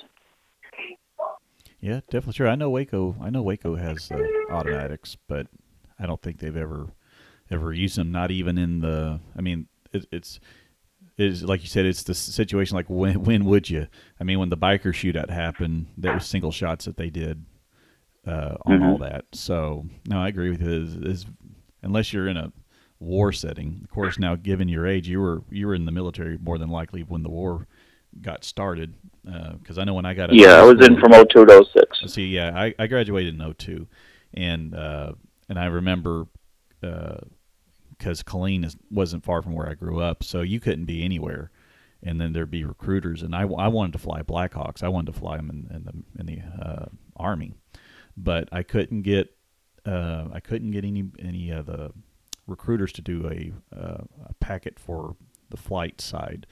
They wanted me to go in and work on Chinooks and all that, and I'm like, I don't want to do that. I want to fly, and so it never happened. And then Right. And then I think I talked to a Marine Corps recruiter one time. It just never happened. But yeah, the war was just getting cranking. So, but yeah, but you know, I got some videos coming up. We're going to Vegas, and my sister-in-law is married to a guy that's in the Air Force that actually is a drone pilot in the Air Force. So he trains with them, uses them. They have munitions on them, depending on the size of the drone. But I'm going to be covering some of that when I'm there. But I honestly think that's the way modern warfare is going. Yeah. Even when I was in for the initial invasion into Iraq, and we spent days, weeks just driving this tank, hours on hours and hours looking through these little peepholes to try to find targets, or just be cautious of somebody trying to attack us, to never fire our gun. And the 4 years I was in, we've only ever fired 2 rounds in combat, and it wasn't at like another tank, because I was a tanker. That kind of warfare is doesn't exist anymore. It was into a building. Well, the other thing I was reading about was the levels of PTSD for people that are the drone pilots, because they can quickly see the damage of their work. You know what I mean? It's kind of like when if you're firing, downrange, I mean, odds are you're probably going to hit, but you're still kind of praying. But you don't really know the damage till, the crew comes back through to assess the damage and how many people have died. But like when you fly a drone, you drop a bomb, you watch them go to bits. Mm-hmm. And I've read where their PTSD levels are actually in some cases higher than infantrymen. Wow. But that is. Yeah, I believe it. PTSD affects everybody differently. I gotta watch what I say on here again because of where I work with the PTSD issue. But I'm an advocate for exposure and like getting people to the VA to talk to people for PTSD, because again, you don't know how it's going to affect you until it's right upon you. I've seen people that the first time they see in a casket, there wasn't even a body in it. They couldn't breathe. Right. And that's PTSD. It's a very traumatic experience that's affecting them.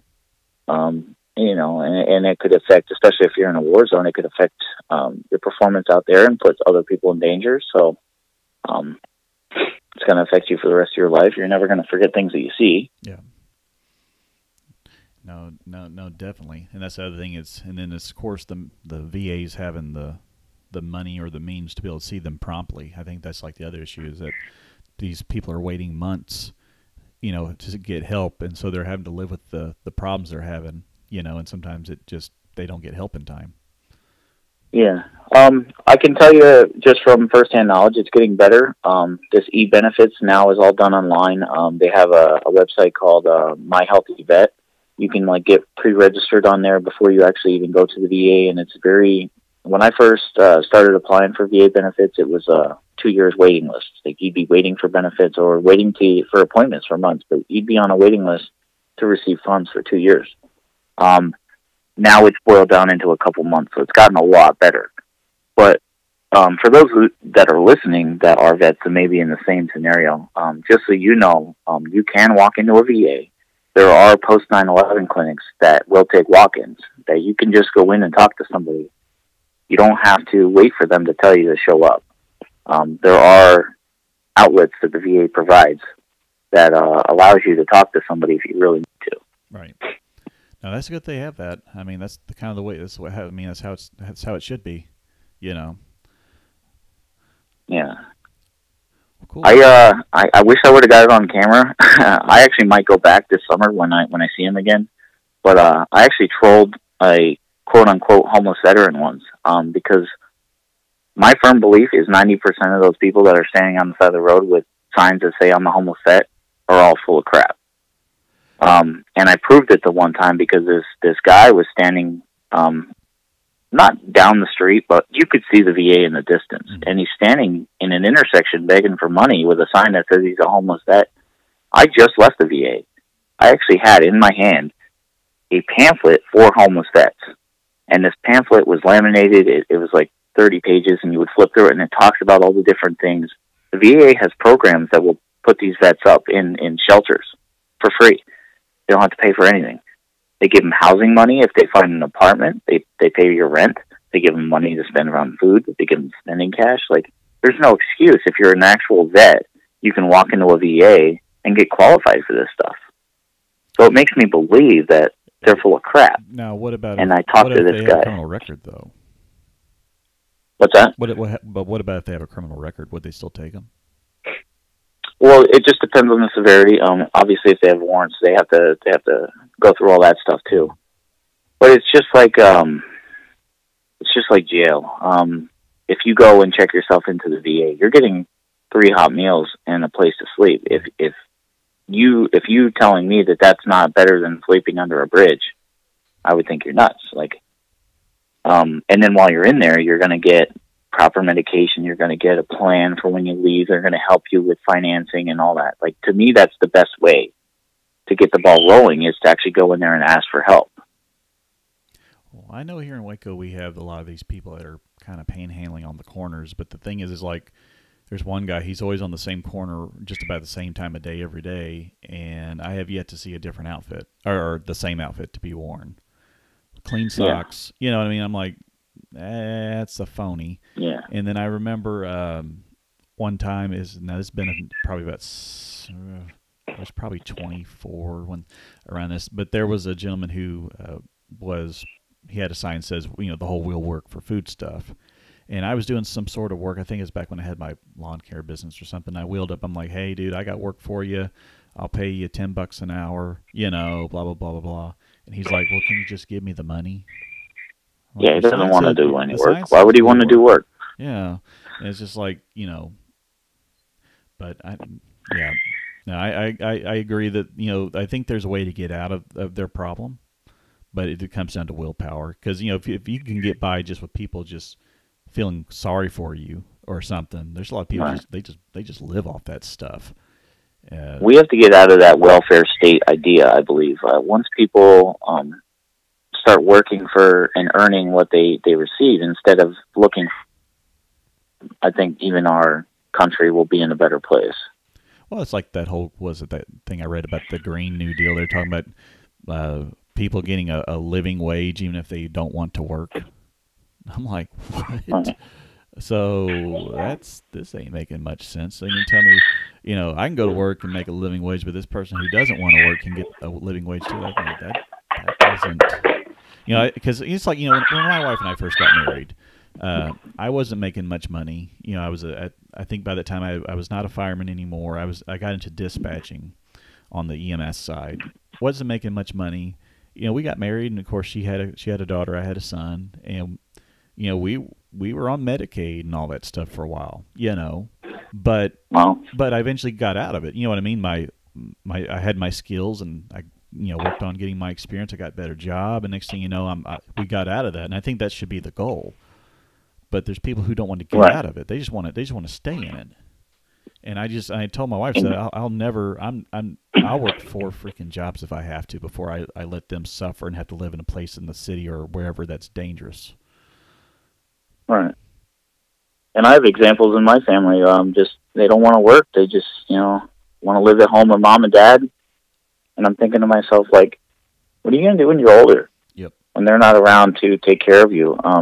You got to pay Social Security, right? You don't just, you can't live off SSI forever. You can't just, you don't have a driver's license. You don't have a job. Like, what are you going to do? Yeah, they're only caught up in the now.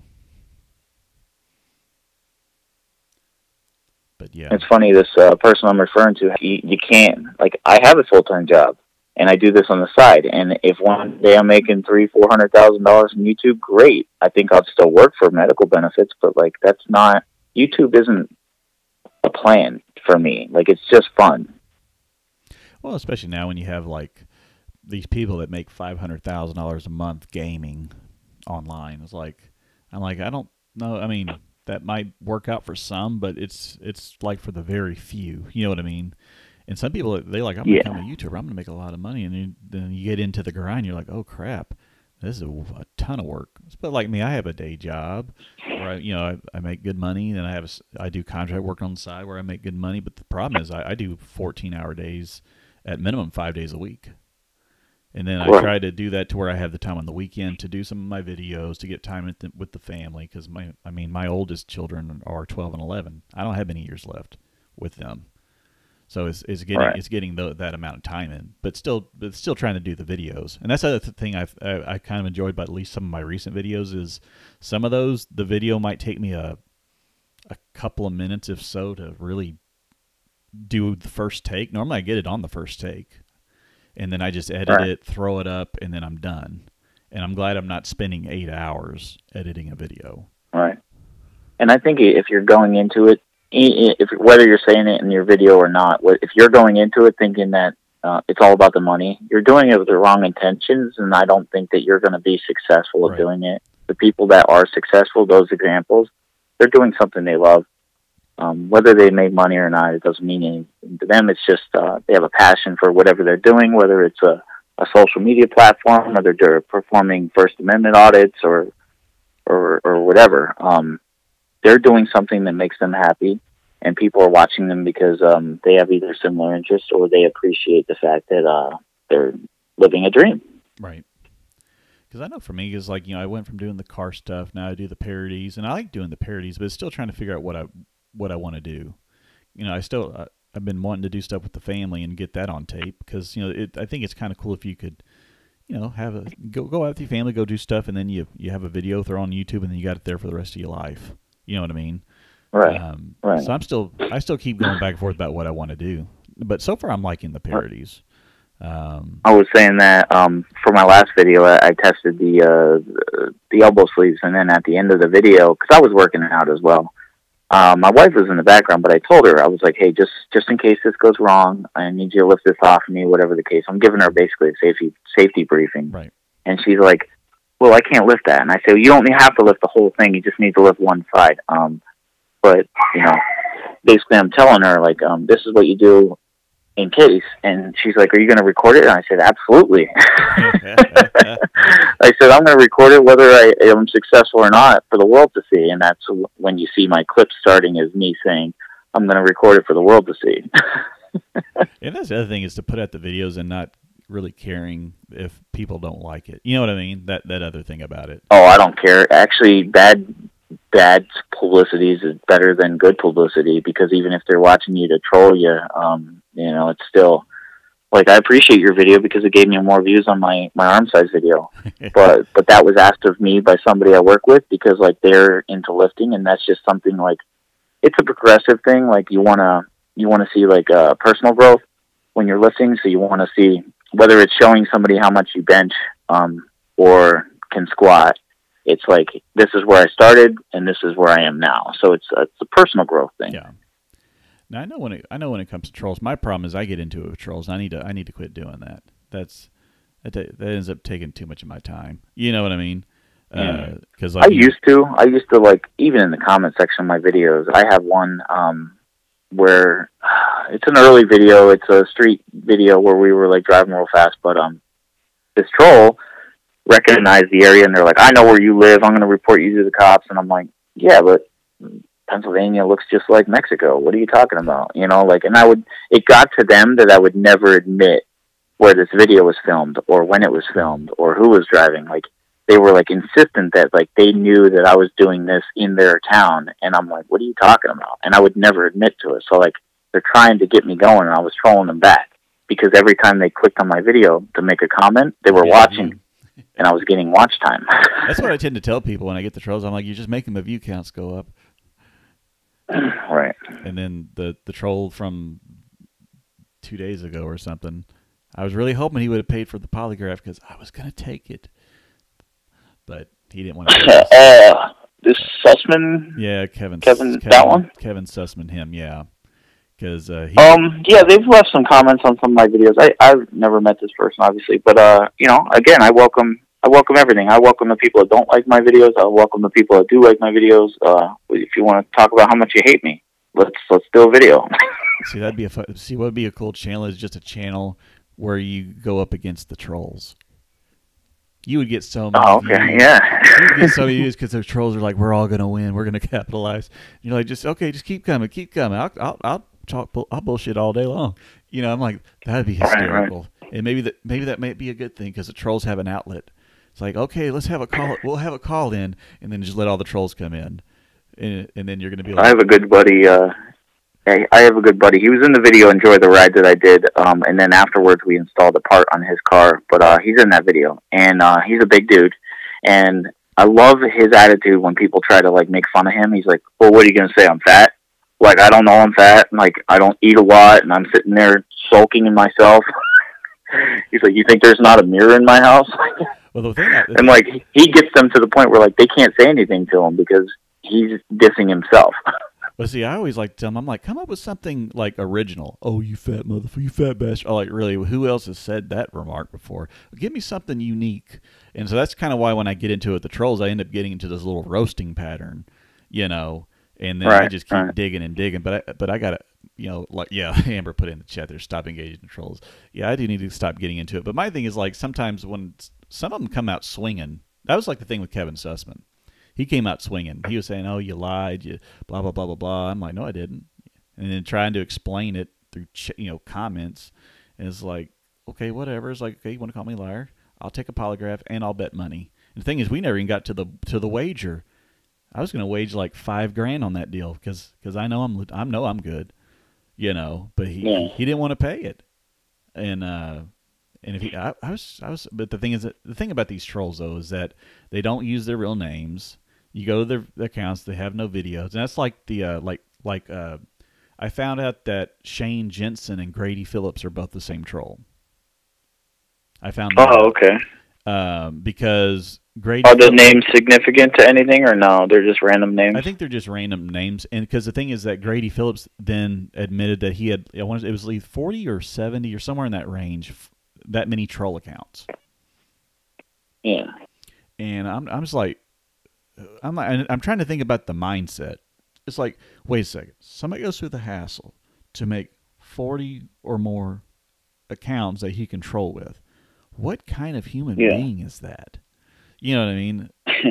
And I don't know. One of the best, I know you say you don't watch the listing videos, but like if I say this name, people are going to know who I'm talking about because he's got one of the channels that people just love to troll.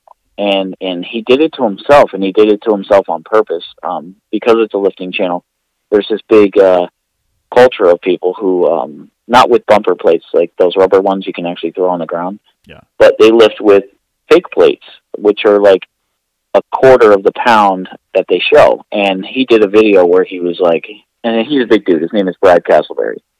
He's a big, strong kid. And he did this video where he's like benching, 800-900 pounds, like, it would have set the world record. He's like, yeah, I'm the biggest dude in the world. Blah. And then he put the video out there, and people were like, oh, fake weights this and fake weights that. It turned into this thing with him for almost 2 years. And he did it, like I said, he did it on purpose to get the conversation going, like to bring light to his channel, to bring views, and like it worked. Now he's at events, and people are calling him out, and he's done actual like legitimate lifts where like he is a very, very strong person. Did he lift as much as he claims in that one fake weight video? No, but like he is still like a top level athlete that he just trolled himself for YouTube. That'd be a bad way to go, though. Troll yourself. Oh, but he, But was he if I say the name Brad Castleberry, people know who the hell that is. Yeah. And like I said, it's like that because he did it to himself. Man, and that's the other thing is for me, I've been trying to figure out who to do parodies on next because like. People have liked that I've been doing like car YouTubers, but I'm like, I'm eventually going to run out, and I'm like, well, then who's going to be next? And that's like my most recent parody. I think it was just a flop. Why don't you do? Here's an idea for you. Did you ever watch Dude Perfect? I've heard of it. I don't think I've watched it. No. Dude Perfect is a channel where they like do these like trick shots. And they make a couple $1 million a year, like $20 million a year doing this. But they countless and countless takes to get this amazing shot, and then when they actually make the shot, that's the version they keep. But they do these videos, and they're really well done. but you could do a troll video of them where you're missing everything.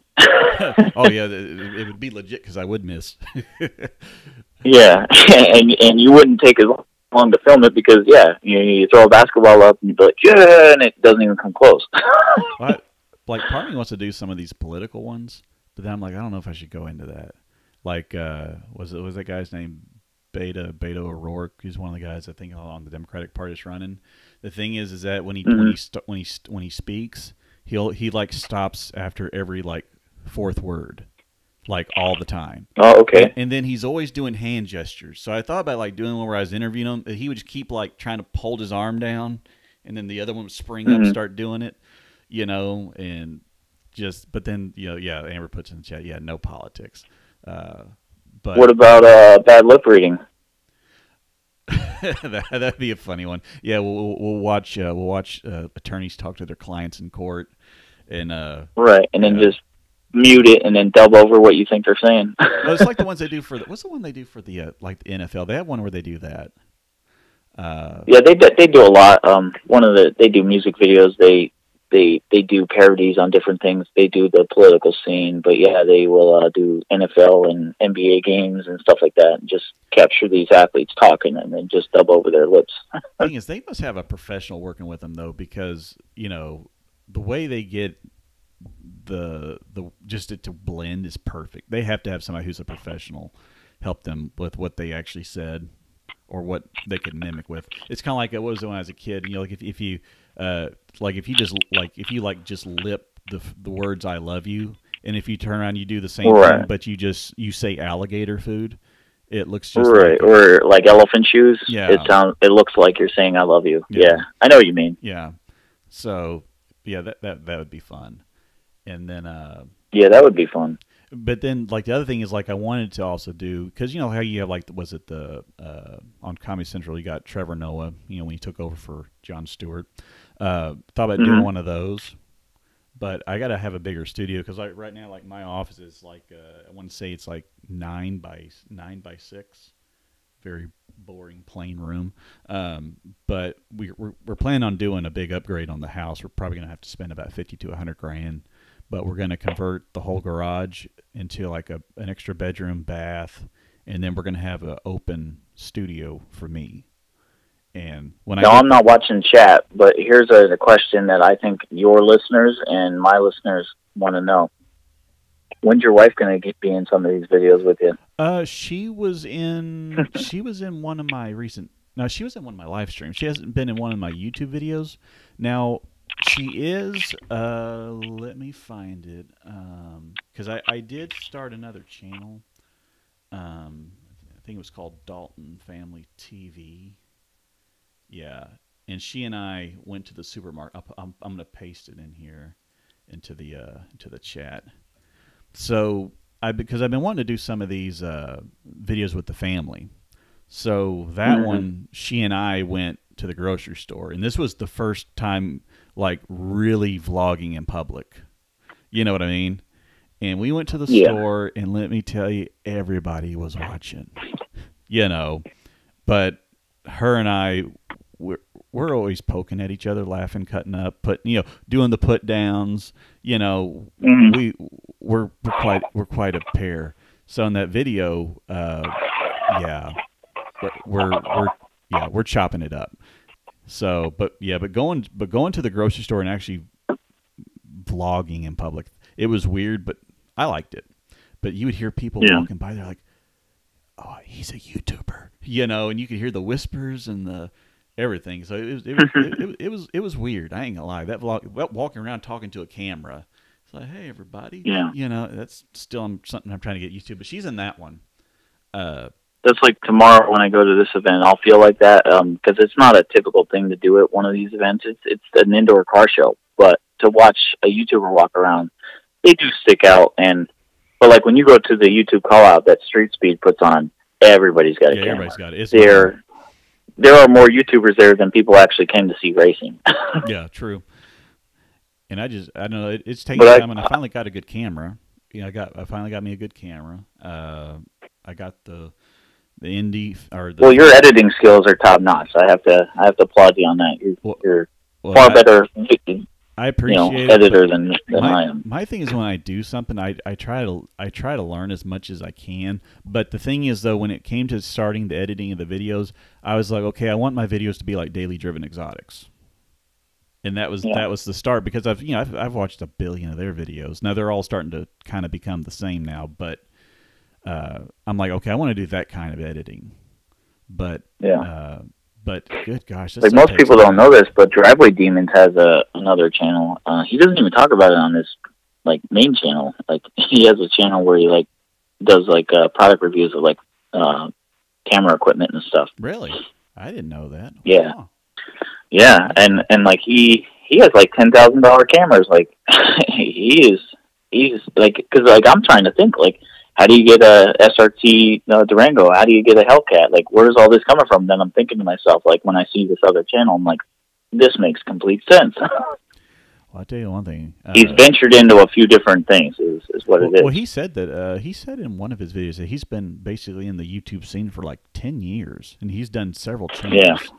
And I think he was saying that he had always stopped them before it really came into something, and then he finally kind of changed that pattern. So, yeah, but I have to go look that up. But yeah, some of these cameras get crazy. My camera was $1,000, and I was like, good gosh, that's a lot of money for a freaking camera. But then you get into the whole feature, like the slow-mo, the frame rates, all that stuff, and you're like, okay.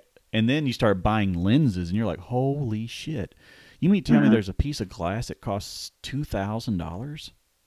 And it's just like, and that's like with me, like I'm not to the like editing level, so like where like I think like I have a Canon 80D. That's what I don't use it. Like, yep, that's exactly what I have. I don't use it. Like, oh, you have one of those? Yeah.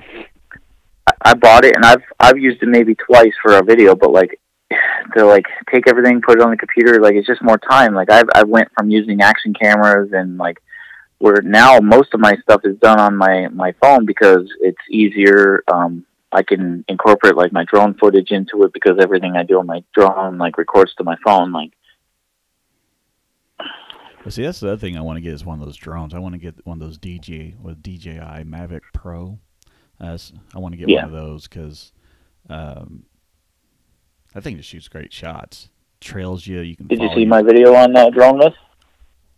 I don't think I've seen yours. Now I know you had in your intros the drone because it would blow the paper away and show your channel name. But I don't think I've. Yeah, and then I had a shot where I went out into Ocean City, Maryland, like a mile and a half out over the water. I turned around and watched the sun go down, and it's a great shot because like you could see like the sun setting through the water. You got that line, and then boats are chopping across that line of sight. It's a really neat shot. Now you did do one where you were looking over where the snow had came down, I want to say. Yeah. Yeah, I saw that one too. Yeah, I waited till the snow like basically stopped. It was still going a little bit, and then I took my drone up because I wanted to see what my town looked like covered in snow. But I have a lot more drone videos planned. I could definitely give you some advice, and now that you got my number, you can like shoot some suggestions at me, or like if you want to chat about anything. But I just did a drone myth video because somebody I watch on YouTube, and that's all explained in the video, made some claims in one of their live chat. And I hate like when people put like misinformation out there because like they're trying to not keep them from buying drones, but I think what they say is because it's false information will make people hesitate to buy a drone. You can certainly have fun as a hobbyist, still use a drone, abide by all the FAA regulations, and like safely without worry that you're going to get a ticket in the mail, as long as you know the rules. Well, but I think like if you're flying a drone, I know there's a certain altitude, but then I want to say was it par 135 or something in the aviation? It's basically where you're flying visually, not by instrument. That I think allows you, but I want to say is that drones are limited to a certain altitude. I want to say it's 300. They are, yeah. It's 400 feet. 400 feet. There's a very famous drone YouTuber. His name is Ken Heron. We'll plug his channel now. KenHeron, Ken Heron, and he's probably one of the leaders in YouTube photography with drones. And like he's a very funny guy, so he incorporates a lot of comedy into his videos. But he's a very serious guy when it needs to be, and he lets you know changing laws and things like that, and he does a very good job with his drone videos. And he is probably where I got most of my information before I actually went and got licensed up to actually be a drone pilot. But 400 feet is the height regulations, but there are some exceptions. So, like, if you're in a town or a city where you have buildings that are taller than 400 feet, if you're within 400 feet of a building that is taller than 400 feet, once you come inside that 400 feet of that building, you can go over that building by 400 feet. So if you come up to a building that's 1,000 feet tall, you can go over it. So now you're at 1,400 feet, and most drone pilots will use that to take advantage of being up at that height to take footage of that height. And then once they get on the other side, then they'll come down. Yeah, it's not bad. It's not bad at all. I know. So there are exceptions, you know, like, because where you take off from and where you're trying to film, if you're at the top of a mountain and you take off and fly over a town, you might be 2,000 feet above that town. Right. Because where you took off from is so much higher. So, I mean, there's always exceptions to the rule, just because it doesn't make sense just to have a straight line and say you're not allowed to fly more than 400 feet, because it just doesn't apply to everything. Well, it's going to get interesting when Amazon them are delivering your packages from a drone. That's going to get interesting. Because yeah, well, without going into it on this channel, yeah, if you wanted, I'll text some information about what I do for a living. But it's certainly going to be interesting, because where the exception is going to come into play, you know, when they make prisons and when they make airports no-fly zones. Like, I live close to one. I live within 5 miles, so you can't necessarily deliver a package to my house via drone. Yeah, there's an area up in Dallas, because George Bush lives up there now, and they have a big old no-fly zone around his I assume it's the mansion, but his property up there. That way you don't get in trouble. And like around here is like over at Baylor or McLean Stadium for Baylor University, that they have some sort of no-fly restriction around it too, because they even put out before, like, football games, they'll put out a message on Facebook that says, you know, don't be flying drones. It's a, you know, it's a federal law you're going to violate, and prison term. And of course, that's the other thing. Could you imagine? You go to prison. You're like, man, what you in for? Flying a drone. And they got you. I flew a drone over Bush's house. I got his old lady skinny dipping. Yeah, it's like, it's amazing what they'll lock you away for. But yeah. Yeah, I mean, I try to advise people, just because you have a drone doesn't mean you can still get in trouble. You are responsible for your flight. So as long as you have a head on your shoulders and you aren't doing things recklessly, you can safely fly a drone, capture footage, put it on the internet without being in fear of getting in trouble. You just have to be smart. But then yield to planes, anything with any passenger aircraft you want to yield to. So if it's coming in your direction, just get away from it. You don't want anything to do with that hitting you or you coming too close to it. I've seen plenty of videos where people are shooting them drones out of the sky with their shotguns. Yeah, which is illegal. And there's many examples. You can't shoot a drone out of the sky. It is highly illegal. They will arrest you. They will take your guns away. They will also sue you, and you will lose in court, and you will pay for their expensive drones. Oh, man. You can't shoot drones out of the sky. Yeah, that whole thing about what people do, and they, because like I said, I watch a lot of these auditors going around, and there was one that got shot 3 days ago, over there at the... Who's your favorite auditor that you watch? I like to watch, like, High Desert Community Watch, News Now Houston. Yeah, I like News Now Houston way more than I like News Now Patrick. Who else do I like? Wait, News Now Houston, that's that older gentleman. Yeah, he's probably one of my favorites. He's the older gentleman with the glasses. He wears, like, the beanie hat. It has, like, an older Corvette, like a 95 or something. Mm-hmm. Yeah. They're like, how'd you get in here? And he's like, I parachuted in. Yeah. Well, because the thing I like about him is that he's polite to the people, and that's the thing I admire about him. He started that thing where now everybody mocks him, like James Freeman and all that. He started that thing where they'll be like, I need to see your camera or delete the footage, and you'd be like, well, my delete button's broken. What do I do? What are we gonna do about it? Yeah. I get a kick out of that, and then and they'll say, "What's your name?" You can just mark me as good citizen. That's like another one. But I do like that he's polite in the deal. Now, have you seen Clash with Bao, whatever his name is? No, I don't think so. Yeah, if you look up Clash with Bao, yeah, Bao. He's okay. He's entertaining, but there's some provocation going on there, because he'll flat out just get into it with them. Now, James Freeman, he'll even run from the cops. Because if they start like walking up on him, he'll just turn around and start running away. And sometimes they'll put chase on him, and so he gets into some mess. But the thing is that when he's live streaming, he has some sort of system set up. It must be an API or something. But if somebody donates to his super chat while he's doing the live stream, whatever message they put in, it'll play it in audio, so the cops can hear it. And let me tell you, dude, some of that stuff gets crazy. But that is a money making scheme. Like, if you want to say whatever you want, you just Yeah. And then as long as they're doing your donation, like, you're gonna make a ton of money because they want to say this to the cop.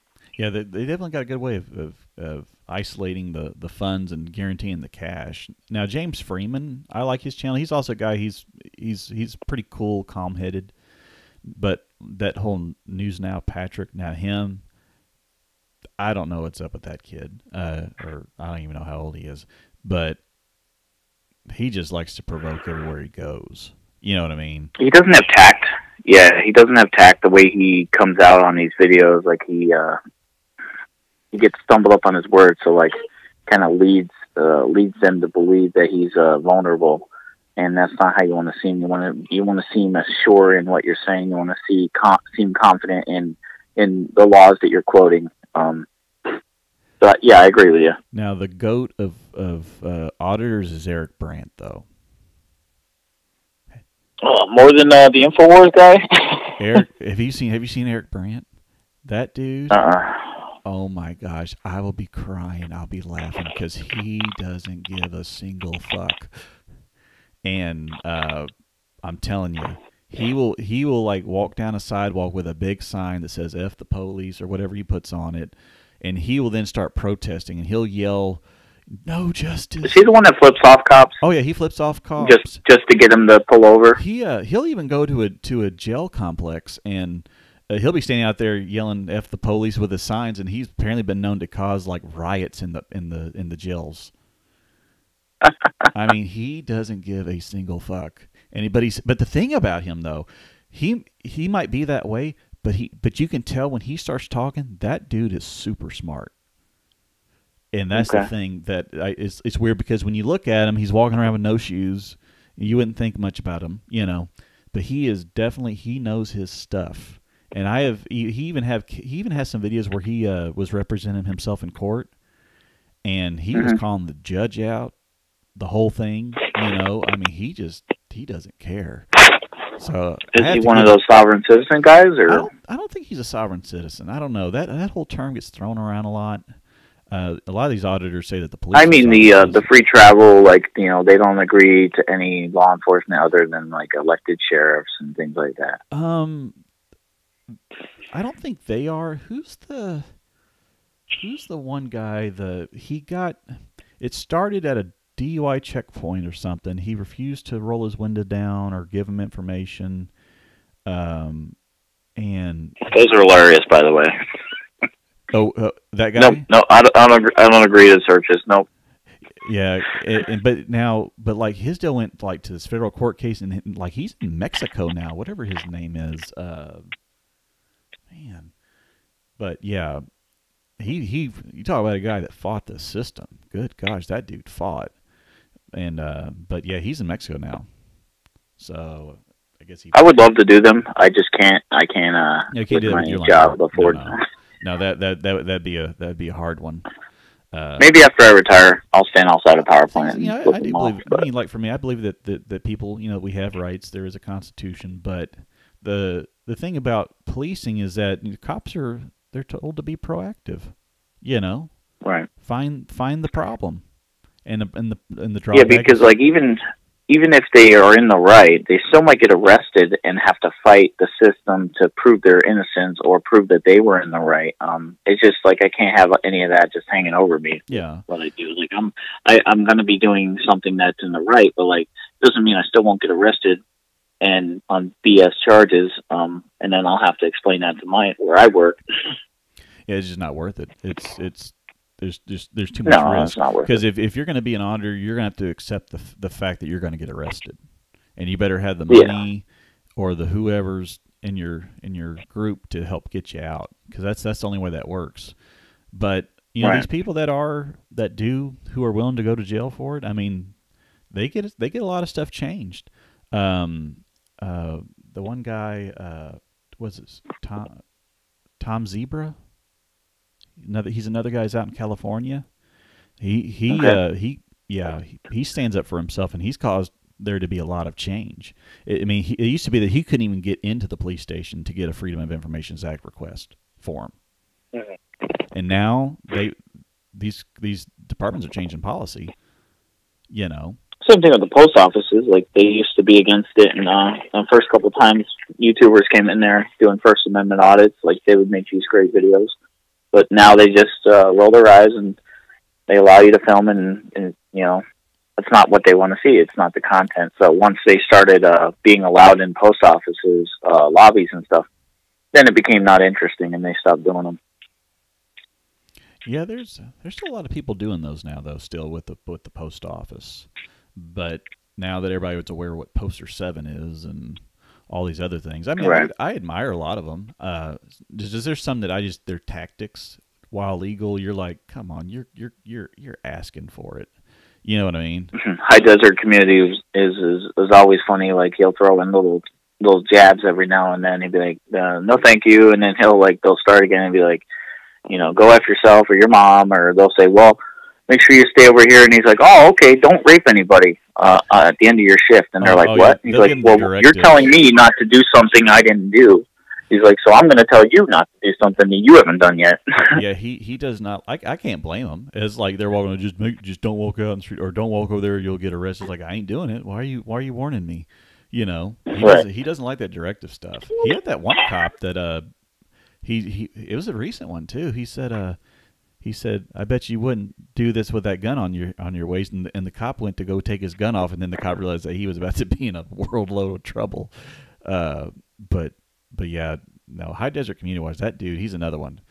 But I like how he says, he was, you know, like, I walked this earth for 50 years. I think I've managed to survive. I don't need you to tell me to not, you know, do this or not do that. It's just weird. But I think what it is that the cops, they just want to have the last word. And I think it's what it is. It's like all the way down to taking that away from them. Yeah, and all the way down to have a nice day. That ain't have a nice day. That means fuck you. You know what I mean? That's what that really means. But that's that word game. But yeah, but I admire a lot of them. But like I said, there's just some of them that I'm just like, holy shit, dude, you're gonna get your ass whooped doing this shit in public. You're asking for it. I don't care if it's legal. You know. Right. But yeah, because even if you're in the right and somebody stalks you, then you got to explain yourself. Well, the whole thing becomes criminal at that point, and you got to submit all your videos for evidence. Now, if you ever have a chance to go look at Blind Justice, some of his recent incidents, now his stuff is quite disturbing, though. You got this guy's a blind auditor, and he's going to this one public place to do an audit, and they have a gate. It has the rolling gates, but the gates are open. He's inside the gate. A guy walks up to him, you know, starts questioning him, you know, about what he is. He's like, I'm not doing anything. Is this illegal? You know, the guy would never answer. The guy wouldn't give his name. So he goes back into the gated parking lot. The guy comes back and locks the gate and closes him in, knowing he is there. And not only does he do that, he literally walks by the guy. You know, and so who knows what's going to happen with that. And then to top it off, when he's going to go get his records request, they have a guy that's an older gentleman who claims to be special counsel, and this guy tries to bully the blind guy. He literally stands within an inch of him. And the guy's like, why are you standing so close to me? And he goes, I'm in my security function. You're like, fuck you, dude. You're I think I saw one from him where he asked the lady to fill out a form for him. And he's got a walking stick in his hand. He's wearing glasses. Like, you could tell he's, if not completely blind, disabled to the point where he needs help. And he asked the lady for help, like to fill out a form, and she's like, no, I'm not going to do that. And he's like, are you telling me you will not help a blind person? Sometimes you got to explain it to them. You got to put it into the context, because that's the way it's going to get interpreted. You know what I mean? Because he has rights too, even though he can't see. Now, I do think that he can see somewhat, because some of his motions, you're like, really, you just knew to kind of angle off that way if you didn't know where you're going. You know what I mean? Right. Because you put me. But even if it's to the point where everything is blurry, but he can see like shapes, and he knows when somebody's standing in front of him, but he can't make out their face. Yeah. That's still legally blind. Yeah, yeah, for sure. And you still can't, like you said, bully people and use your position of authority to intimidate someone. But I think it's just so hard to be a cop and trying to put up with all the crap you put up with, and then just remain professional on top of it. That's like the ultimate test. You know what I mean? Well, this is what the advice I give to people that work for me. If you're not doing anything wrong, you got nothing to worry about. Yep, true. That is true. Integrity is doing the right thing even when no one's looking. So just assume someone's looking all the time. That's all. I'm not perfect, but I can justify everything I do because there's written rules and laws and guidelines based on everything I do. So cool. Well, we've been at this for an hour and a half, bro. So I don't know if we got anything else we want to cover. We can always do another one. Of course, like I said, I got your number. Yeah, we can always do another one. Looking forward. You're going to do some more parody videos. It was good talking to you. I got some crazy stuff planned. One of my next videos is going to be doing a pepper spray review. Oh shit! Oh, dude. So that's going to be bad, dude. Oh my god. It's probably going to be like part of the monetization party, like because I'm getting my ads back since they took them off. So now I'm back up to 1,000. So it'll be part of that. I'll do a celebration video, and I'm gonna get sprayed with like you'll 10 or 20 different pepper sprays, dude, including bear spray, which is illegal. Dude, don't kill yourself, bro. Stuff you can't. I mean, pepper spray. No, I could take it. Oh, dude, I'm afraid. Just like all at the same time, like in a row. No. Like I'm gonna test each one. Then we're gonna rinse my face off, and then I'm gonna tell you which one was worse based on my opinion, and then we'll do something crazy at the end. I'll leave that up to the viewers to tune in to watch. But I got something real crazy planned, and some of the people that I told I was gonna do this, they can't wait because they want to be the one to spray me. Dude, I'll be watching because that pepper spray. I will take a taser. I'll take the 5-second ride on the taser before I will ever take the pepper spray. So that's what I keep saying. Like I keep telling these people, I'm like these tasers and what they call e-bids, the handheld immobilizers.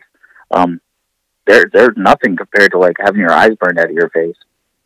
Well, heck, you should do that Pocky chip challenge.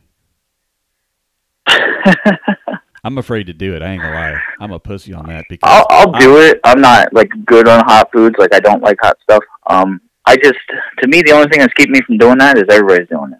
So how much traffic would I get doing that? Well, I just know if I did, they would probably have to haul me out in an ambulance because I've seen some of these people. I mean, I'm not big on spices either. I mean, I like some chips and salsa, but nothing crazy. And some of these people, I'm like, holy smokes! I mean, they're sweating, and I'm like, I don't know, I ain't gonna do it. They're not like I did the breast milk challenge. I thought that would get more traffic. It got a couple hundred views, but like I thought it was gonna be my first. Specializing that women donate, and you can buy it online, and I mean, kind of weird, but. For guys to drink? I don't know. Definitely not for. Could you be? Yeah, that's what you do. That's what you do. You go to the restaurant and you be like, "Can I have some breast milk?" And they're like, "What breast milk?" Yeah, I want it special ordered. Breastmilk.com. Yeah. / Can I have a rich Colombian coffee with breast milk? Excuse me? Yeah, breast milk. Because it's sweet and cream. Like, I don't need sugar. I just need the breast milk. See, the other thing I do to fuck with with waitresses, I'll go somewhere and I'll say, "Can I get a water, but make sure it's diet?" And they're like, "What? Diet water?" Yeah. So no, I well, you've seen the movie Elf, right? Yeah. So like where he's at the table and he's like, "Do you have any syrup?" And she's like, "It's spaghetti." And he's like, "Oh, never mind. I got some right here." And he pulls some out of his sleeve. You could do that with the breast milk. Go to a restaurant and ask for breast milk, and they're like, "What?" And he's like, "Oh, don't worry about it. I brought some." That's what you do. Or you find a pregnant lady, say, "Hey, I got this bowl of Fruit Loops, but I'm out of milk. Can you hook a brother up?" Yeah. Could you crack that tap open? that would be hysterical. But yeah. Tap that keg. That pepper spray, I can't get that out of my head. That's gonna be so bad. Amber's like, "Don't you?" Yeah, it's gonna be fun. And at the same time, I'm gonna be testing out some home remedies for removing the burning from your eyes, like milk, water versus like something homemade. Yeah, and they actually you can buy this spray that counteracts the effects. So we're gonna do a little bit of it all. It's like a foam though, the one that they use, that stuff you can buy. It's like a foam or something that'll get it out where you don't. Yeah, a lot of actually there's a foam and then there's a gel. We use the gel where I work because it's good for marking targets. So if you have multiple people, because as soon as the cops arrive, quote unquote, the cops arrive. As soon as the police arrives, everybody scatters. So if you mark everybody, spray them with the gel, then they really can't hide the fact that they were involved. Right. My wife asked if your wife is going to pepper spray you. My wife wants to. She wants to, but I can tell you right now she won't because of the blowback effect. There's, especially when you're doing it outside, there's always a risk that the wind could blow it on the person. So I know for a fact she won't do it because she'll be afraid to. But she's definitely going to be watching from inside the house. I'm pretty sure my wife would pepper spray the fuck out of me if she had a chance. That's a new form. That's the new form of spousal abuse. Honey, take out that garbage. Right. Nah, I'm busy. Spray. Fuck.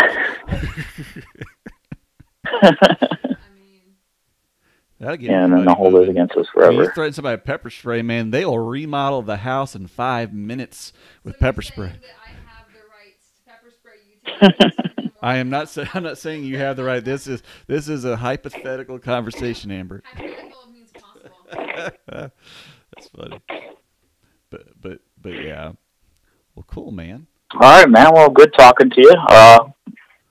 Hope you have some success with not only this video, but growing your channel, coming up here. We should do one of these every month. This is good. Oh yeah, definitely. Well, cool. Definitely. All right. Well. All right. Well, I appreciate you talking to me, and thanks for taking it easy on me on that video. Oh no. I was more offended that you think that that's what I look like. Did you like my Photoshop skills though?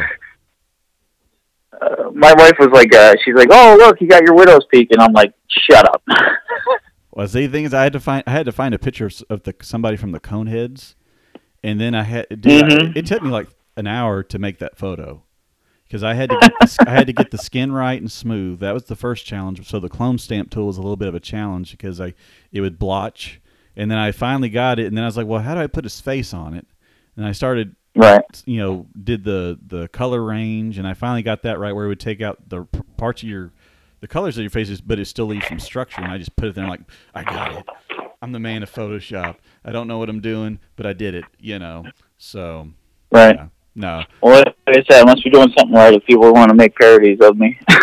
Oh, I encourage people to make parodies of me too, because Lord knows I do some stupid stuff. So it's all good. So, but I enjoy this. Thanks for being cool to do the call and everything. So, no, I definitely appreciate it. So, all right then. Well, all right, man. If you need anything, shoot me a message. All right, Josh. I appreciate it, sir. I'm gonna save your number. Save mine too. Okay. Thank you. All right, man. Well, you take care. Have a good weekend. All right. All right. Bye. You too. Bye. All right, YouTube. So that is a wrap. It's been a long stream. Sorry for the delays in the very first part because, like I said, I had a bunch of problems. But with YouTube, hey, we got it figured out. We got the stream done. So it was good. Thank you again, Josh, for taking the time to do the call. This was fun. We should actually do more of these. So, like I said, hope everybody has a great weekend. I'm signing off. Peace.